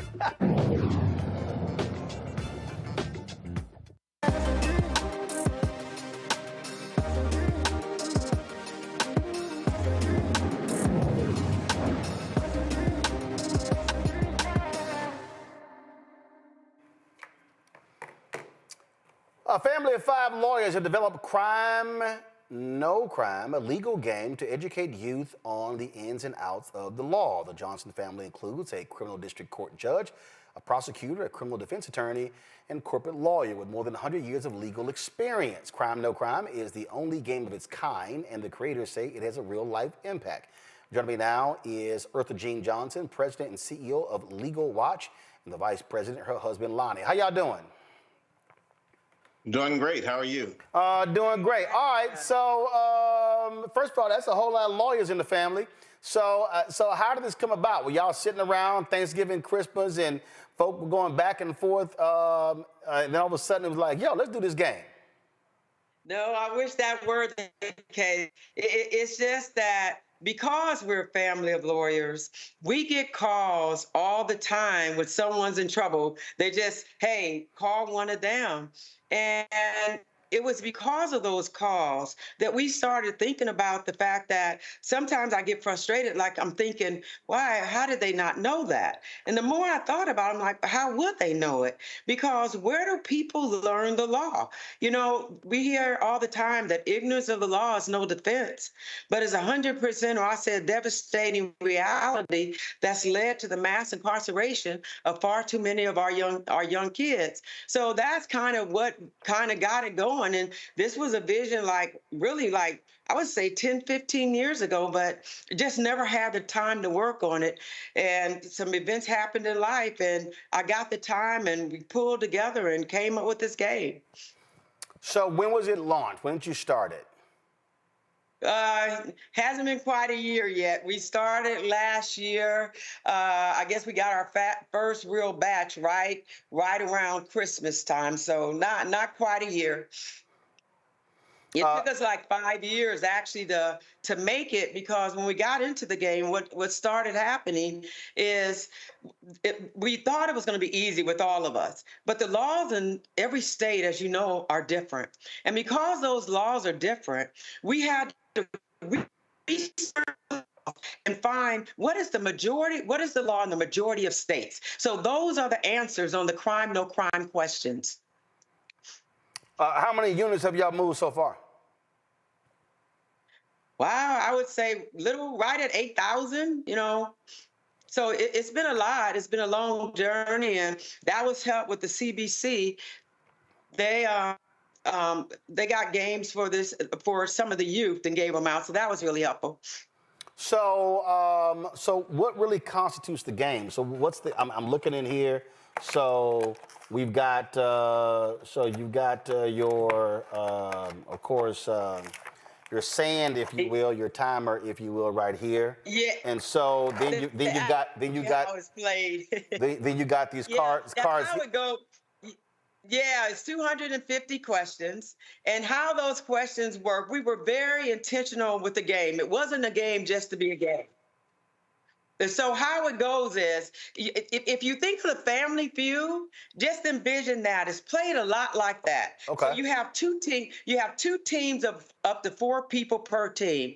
The first person up will get the question, crime or no crime. And I'll give you one just for the sake of giving you one. Running someone off the road who cuts you off in traffic and no one's injured. So the first person up would get to say whether that's a crime or not. So Mr. Martin, what would you think? Is it a crime or not? Running someone off the road who cuts you off in traffic and no one's injured, you both go on your merry way. Crime or no crime? Hell yeah, that's a crime. Yeah, reckless driving. Okay, that's what you think. Okay, and that's the second part. So what we figured out is most people figure out they've committed a crime by the facts, but they don't appreciate the gravity of their conduct. When we get the call from the parents, the grandparents, whomever, is always, my child's been arrested. They weren't there. They didn't have a gun. They don't understand. So the second part of that would be you have to name the most severe thing you could be charged with. You don't name, and your team 20 seconds to confer. That's what those little timers were for. And if you don't, in 20 seconds, if your team don't get the most severe crime, team 2 can steal those points, because we're trying to reward people for knowing the gravity of the conduct. So you said reckless driving. That didn't even make our list. So the second team, and I'm just giving you a hard time, it actually is there. The second team, if they said, you want to take a second guess of what you think it could be? No, go ahead. How about aggravated assault with a deadly weapon?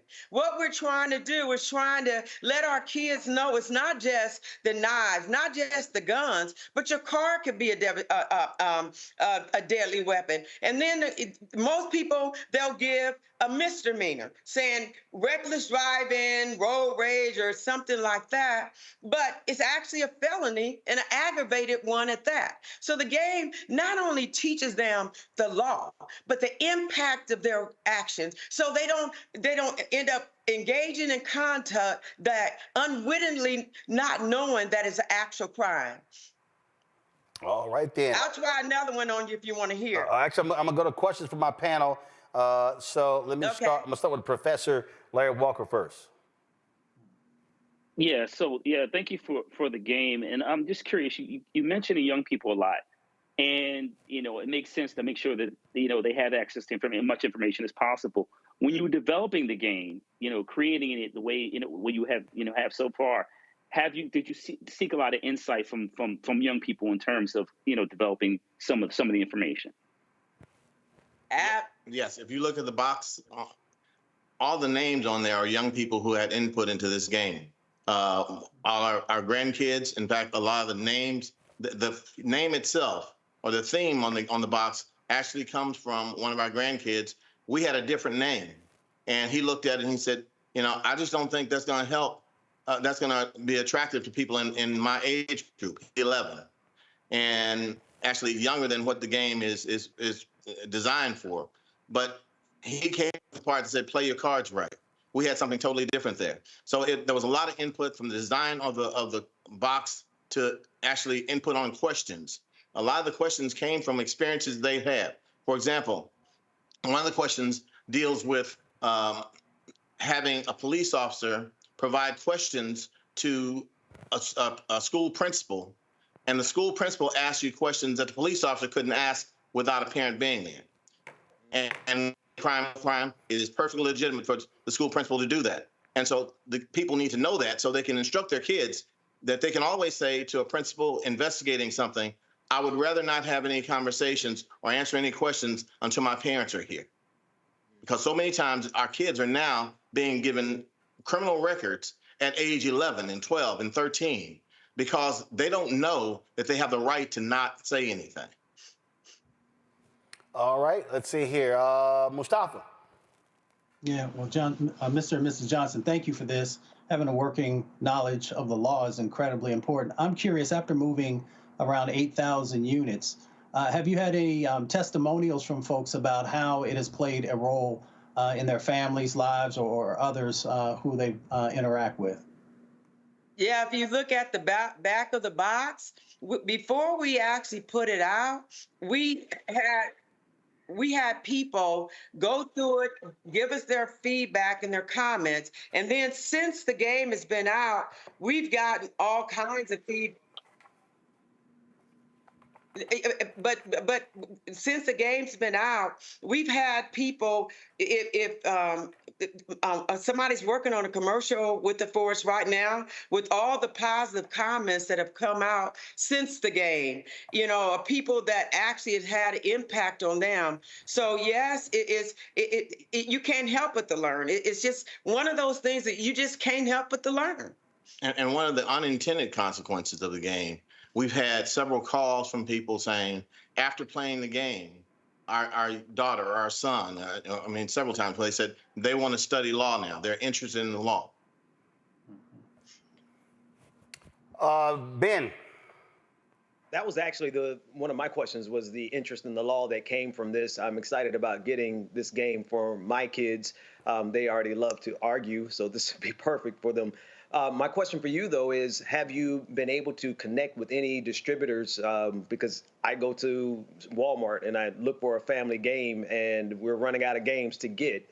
This would be a great one to have on the shelves. Ironically, we just got listed on Amazon, just got listed on Walmart.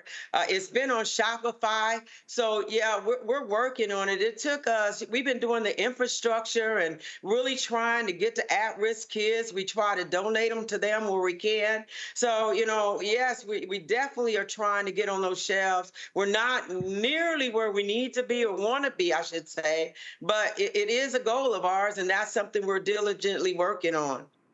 And we're looking at, the long-term plans include school districts, universities, athletic programs, with the idea being, I don't care how good the player is, if we can't keep him on the field, he's really no good to you. So we're looking on a broad spectrum as to how we can get this game into every child. And we say child, really our target age is from 13 up to about 35, 36. But everyone has fun playing the game, and everyone can learn from it. All right, where do people go to get the game? What was that? I said, where can folks go to get the game? Roland, we put a discount on Shopify. If they go to Shopify and put Roland, you'll get $10 off. And if you get 3, you'll get 3 for $109. So the games are $39.95. They're normally $49.95. And then for Amazon, people that shop Amazon, just put Crime No Crime on it. And for the next 48 hours, we put the same price that is the discounted price for the show. So that way people can get it if they want to go to Amazon with the free shipping. But we did give a discount for you. And thank you for having us. We really appreciate that, because this is our mission, to get the hands in our youth. And I say that because I say no game is more relevant in this day and time than Crime No Crime. The child or family you save may be your own. Yes, thanks for having us. All right, then. We appreciate it. Thank you so very much. Crime No Crime. All right, folks, that is it for us. Let me thank Ben. Let me thank Larry. Let me thank Mustafa for joining me on today's show. Gentlemen, I appreciate it. 2 alphas and a pastor. So glad to have everybody here. I appreciate it. Thank you so very much.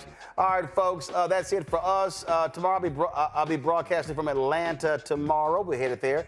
We got a project that we're working on, so look forward to doing that project with Coca-Cola. And so I'll be broadcasting from Atlanta tomorrow and Thursday. Folks, don't forget, support the work that we do. Again, folk can whine about advertising, but guess what? Politics is over. These ad agencies, and I named them. I told y'all. I mean, listen, we've been fighting a good fight, constantly, over and over and over again. And I'm just gonna say it. And look, I ain't got nothing to lose because they ain't giving us a damn thing.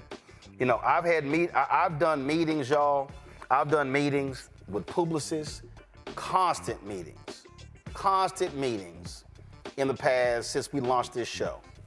Constant meetings with Group M. Constant meetings with Dentsu. Okay? The deals that we Horizon, nothing.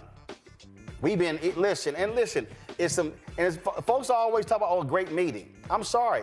When we have these meetings, we the only people in these meetings not getting paid to be in the meeting. They being paid to be in the meeting. They being paid to be in the meeting. We can run down the line. Y'all, the numbers do not lie. Black-owned media is getting screwed. I'm talking about, black-owned media is not getting the ad dollars from Havas, from Horizon, from Dentsu, from Group M, from Publicis, down the line. Then it's like, oh, well, our clients don't buy news. So why I see all these ads on Fox News? Oh, we don't want to buy, I don't know, it's opinion. Why I see the ads on MSNBC? Really? Why do I hear the ads on Spotify? I'm hearing nothing but opinion in these podcasts. So I just hope y'all understand the battle that we are facing as black-owned media. And that's why I don't want to hear a damn thing from these haters about accepting political advertising money. We will accept. Then somebody said, well, you ain't take money from the Republicans. They didn't call. Oh, but guess what? For all y'all folks who out there who running your mouth, what about Trump? They ran ads. They paid YouTube. They paid Google. So they bypassed us and they paid Google. And that's just how some of the folks do. Listen, y'all, I'm gonna be straight with y'all. I had a Killer Music. I had a meeting. I had a Bank One. I flew to New York, presented to them, JP Morgan Chase used to be called Bank One. Presented to them, and it was like, well, why don't we just buy, if he's on YouTube, why don't we just buy the ads from YouTube? And it was like, well, why don't we actually pay the black-owned media company directly? Why give the money to $1 trillion company to run the ads during his show where we can actually do a relationship with him? We ain't never done any business with JP Morgan Chase. Wells Fargo? Nope. Bank of America? Nope. So I just need y'all to understand the reality of what we face as a black-owned media company that focuses on news. And I'm telling y'all, people have come to me and they've wanted me to cover gospel. Y'all, I'm not doing it. I'm not covering that stuff. Go somewhere else. And any fool out here, first of all, some dumbass sows a rock. Roland, you should have disclosed your audience. You were paid prior to the Kamala sit down. Dumbass, we talked about advertising for a year. You slow. Yeah, Sosa rocks. You slow. But let me ask you this, Sosa Rock. Since you got an opinion, Sosa rocks. Did Fox News disclose to you how much advertising they got money before they interviewed Trump or J.D. Vance? Come on, Sosa rocks. Did CNN disclose to you how much money they got in advertising before they interviewed somebody? Did Salem Radio, did Sinclair Television? I can keep going, Sosa rocks. Yeah, I thought so. I thought so. Y'all can go to hell with that bullshit. Y'all don't question white media. Then you want to sit there and question me? Go sit your silly ass down. Folks, support the show. This is how you can contribute to us via Stripe. Just simply use this QR code right here. If you want to use Cash App to contribute via Stripe, send your check and money order. Look at this stupid fools that we knew they were being paid for their ads. What, you thought I was running all them Kamala ads for free? Jim, you really dumb, Sosa rocks. Send your check and money order, P.O. Box 57196, Washington, D.C., 20037-0196. PayPal is R Martin Unfiltered. Venmo is RM Unfiltered. Zelle, Roland at RolandSMartin.com, Roland at RolandMartinUnfiltered.com. Folks, that's it. I'll see you tomorrow from Atlanta. Holla! Black Star Network is here. Oh, no punch! I'm real revolutionary right now. Thank you for being the voice of Black America. All momentum we have now, we have to keep this going. The video looks phenomenal. See, there's a difference between Black Star Network and black-owned media and something like CNN. You can't be black-owned media and be scared. It's time to be smart. Bring your eyeballs home. You dig?